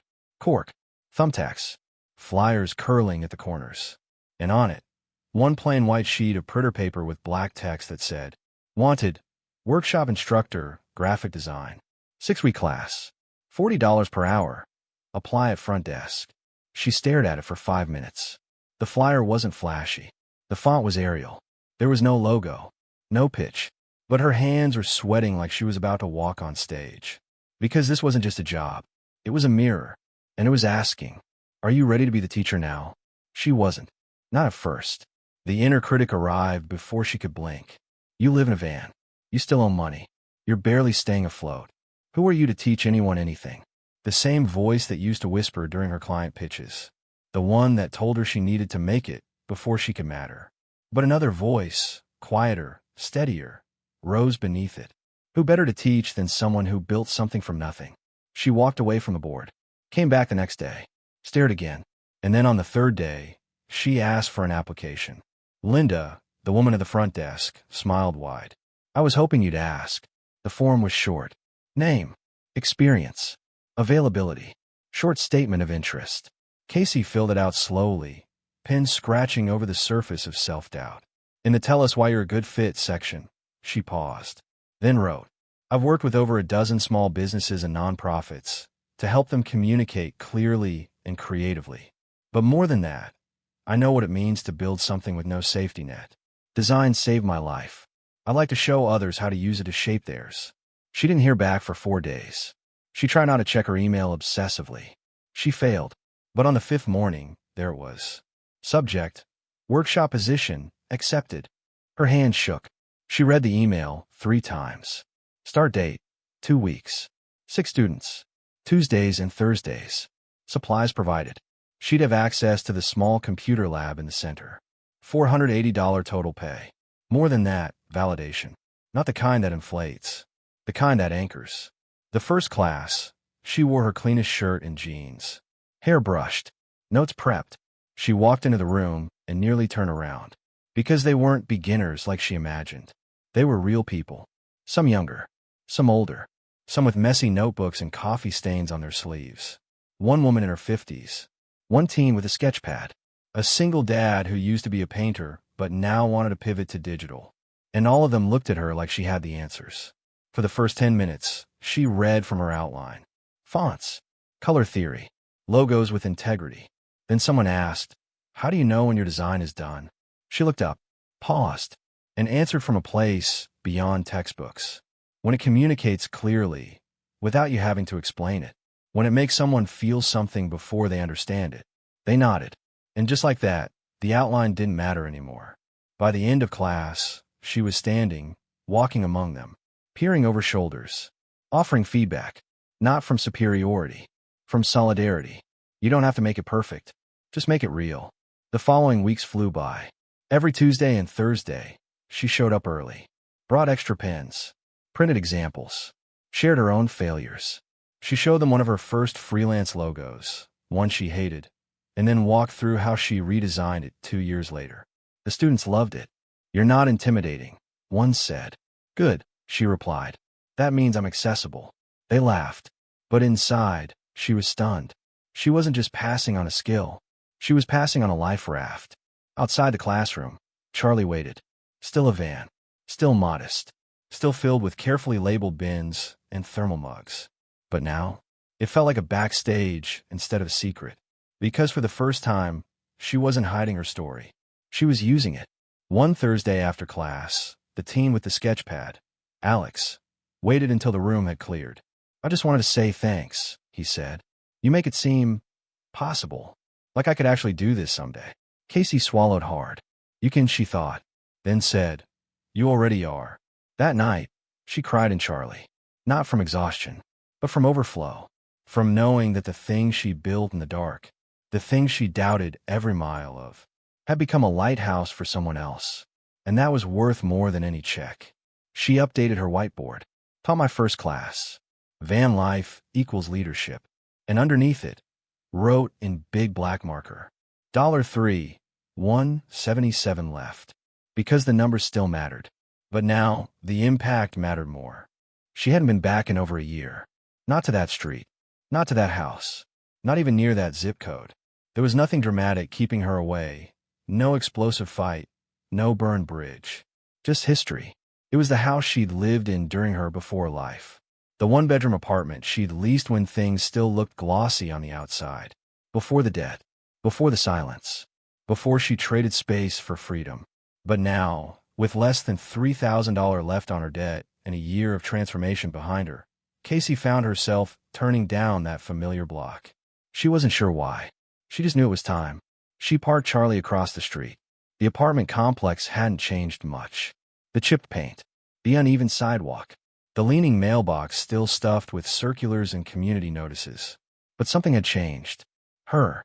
She sat behind the wheel for a while, hands on the steering wheel, not moving. Watching. Memories flickered like flashbacks. Eating microwave dinners on a couch she couldn't afford. Crying quietly while watching videos on minimalism. Waking up at 3 a.m. with stomach knots over credit card minimums. Holding her breath when her card declined at the gas station down the block. It wasn't just a place. It was a version of her. A version she no longer was. She grabbed her journal from the front seat and wrote, "I left this driveway with debt, fear, and shame. I'm returning with tools, purpose, and peace. This is not a retreat. It's a reunion with the part of me that chose to begin." After a few minutes, she stepped out of Charlie. She didn't plan to go in. Her lease had ended quietly, and the current tenants were strangers. But she walked slowly along the sidewalk. Stood near the staircase she used to climb with grocery bags cutting into her fingers. She ran her hand along the rough metal railing. Breathed deep. This was the place where everything had unraveled. And now, it was the place where she could finally release it. Just as she turned to leave, she heard a voice behind her. "Hey, you need something?" It was the property manager. Older man. Graying beard. Clipboard in hand. Casey smiled. "No, I used to live here. Just saying goodbye." He nodded. "A lot of people come back like that. Place holds memories, I guess." She nodded. Then, without meaning to, said, "I was in debt. A lot of it. This was the last place I pretended I wasn't." He looked at her for a long second, then said something she didn't expect. "Well, looks like you're not pretending now." Back in Charlie, she sat in the driver's seat with the door open and feet on the curb. She didn't rush off. Instead, she made a list, her version of closure. Things I gained after leaving this address. A working budget. An emergency fund. 18 clients. 2 business referrals. A sense of purpose. 12 pounds of emotional weight dropped. 4 new friendships. 1 tiny van that feels like home. At the bottom, she wrote, and $22,000 of debt gone. As she pulled away from the curb, something shifted inside her. Not a hard click. A gentle unfastening. The shame she used to carry like a backpack? It was lighter now, because she wasn't running from that past anymore. She was running with it. Proof of how far she'd come. Later that evening, she parked near her usual library and opened her laptop. A notification popped up. Payment received. $640 from a client who had been slow for weeks. She grinned. Logged it. Applied $500 to her next snowball debt. Her new balance? $2,577. She wrote it on a sticky note, slapped it next to the others on the dashboard, then closed the laptop and stared at the roof of Charlie. Not out of stress, but gratitude. Because for the first time in years, the number was going down and her heart rate wasn't going up. That night, she ate canned chickpeas, warmed with olive oil and paprika, and toasted a single slice of bread over her stove burner. It wasn't fancy, but it was hers. Paid for, earned, chosen. Just like everything else in this life she'd built, inch by inch. The next morning, she wrote, "I used to think freedom would look like a house. Then I thought it would be a savings goal. But freedom looks like me, driving away from the past with nothing chasing me." And she meant every word. The final miles of a marathon are always the quietest.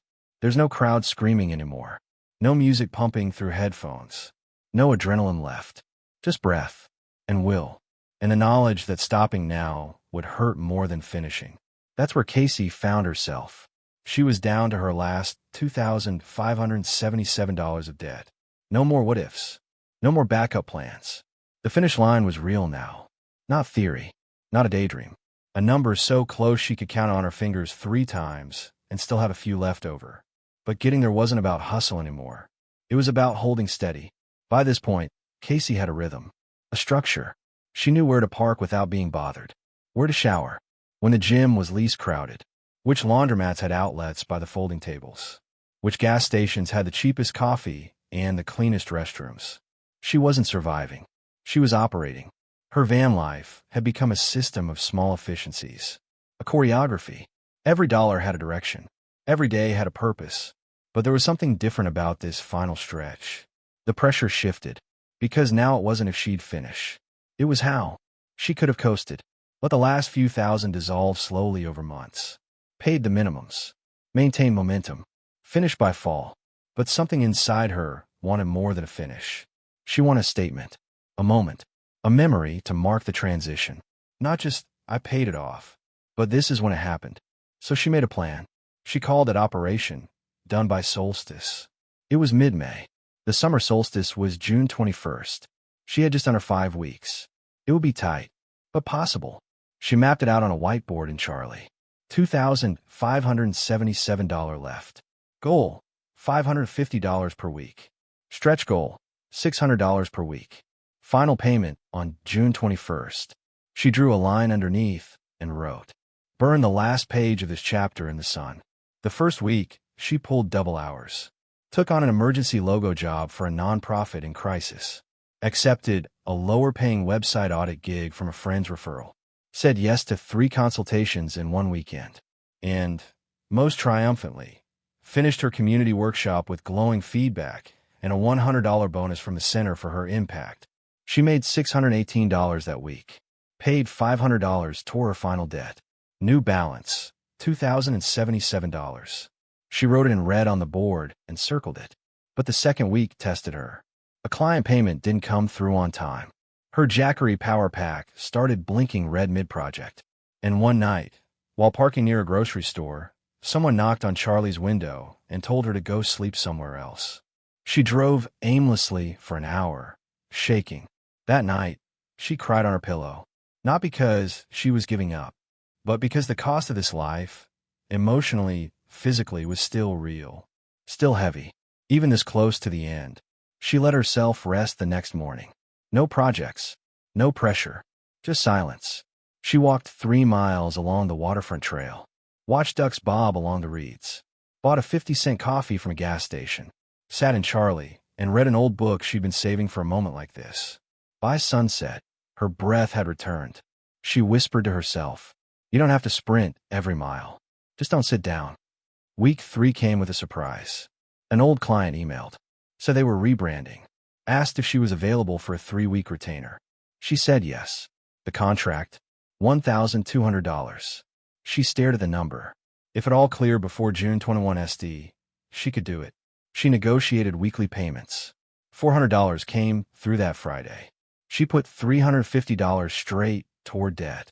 $1,727. $1,377. The snowball was melting. Fast. Each payment felt like a line of gravity disappearing. Like something lifting. Like her spine was straightening. Like her breath was deepening. She started sleeping more soundly. Started journaling in the past tense.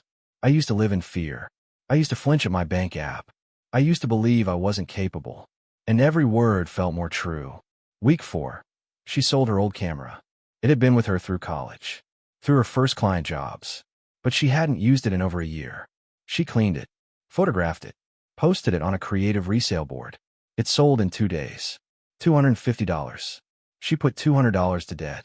$1,377. $1,177. She texted her sister.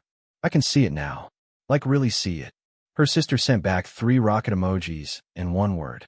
Fly. As the solstice approached, the days grew longer. Light streamed into Charlie before 6 a.m. and lingered past 8 p.m. She used it. Woke early. Worked in bursts. Took breaks in the sun. Listened to music she hadn't played in months. Cleaned out her van bins. Donated clothes. Throughout the cracked mug, she kept saying she'd fix. Made space. Literal and emotional. For the next version of herself. The final payment came on June 20th. A $600 invoice cleared at 11:03 a.m. She opened her debt portal. Entered the remaining balance. $577. Paused. Took a screenshot. Then hit pay now. Watched the wheel spin. Then settle.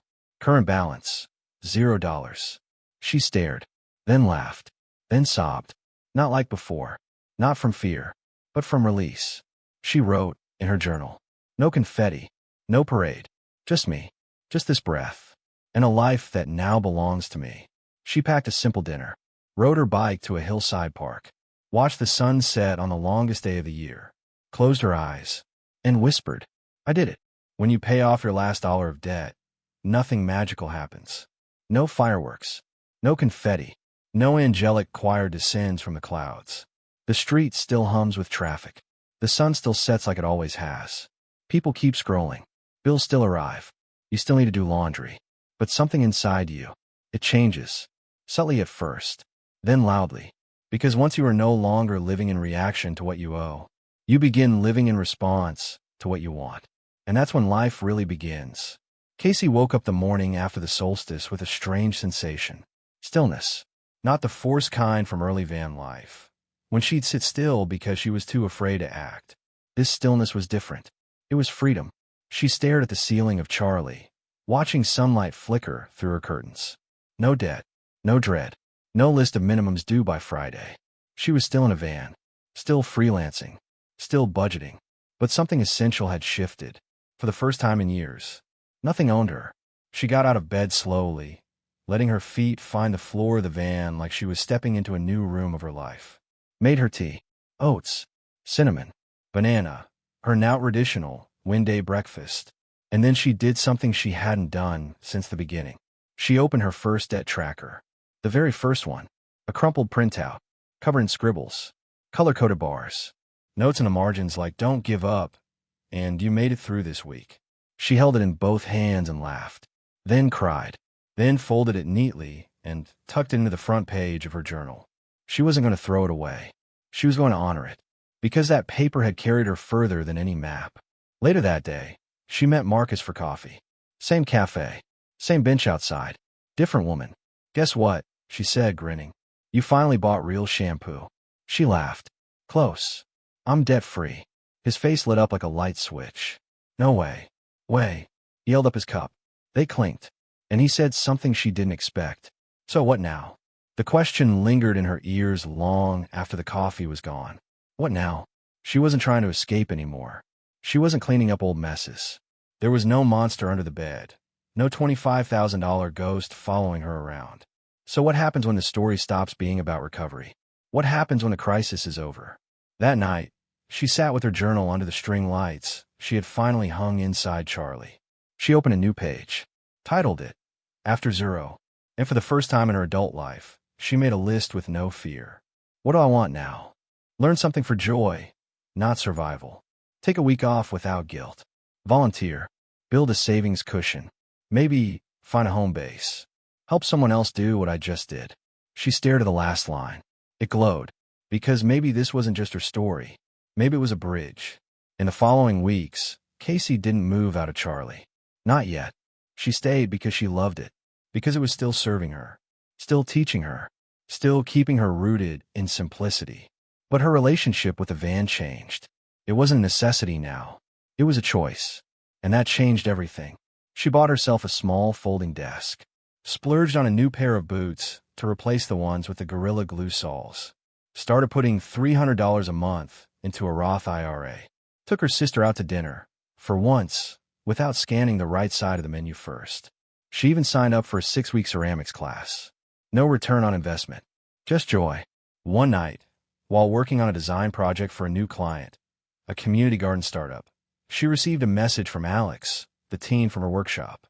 "Hey, I just got my first paid design job. Only $75. But it's real, and I thought you should be the first to know." She stared at the message for a long time, then replied, "That's amazing. You're doing it. You're building it." And in her heart, she thought, just like I did. By July, she had saved $1,000. Her first emergency fund without needing it immediately. She labeled it Freedom Buffer, and it sat in her account like a soft pillow for the version of her that used to sleep in fear. One evening, back at the overlook near the bay, the one she always returned to when she needed clarity, she sat on the hood of Charlie with her journal open. The wind was warm, the sky streaked with rose and gold. She turned to the last page. Wrote, "I didn't get rich. I didn't go viral. I didn't escape in some dramatic blaze. But I healed. I learned how to live with less. And now, I have more than I ever imagined. Peace, confidence, ownership of my time, pride in my story. This chapter is done, and the next one starts with 0, but it's full of possibility." Casey didn't win the lottery. She didn't have a windfall, a bailout, or a viral moment. She made peace, $1 at a time. She faced the numbers, built her freedom from the ground up, and proved that a smaller life can hold bigger meaning. So if you're drowning in debt, overwhelmed by what feels impossible, or just craving a different kind of freedom, start with what you can control. Start small. Start today. Because you don't need a perfect plan. You just need a reason to begin. And if you're looking for that reason, let this be it. What could your freedom look like? Subscribe for more true stories of money, grit, and transformation.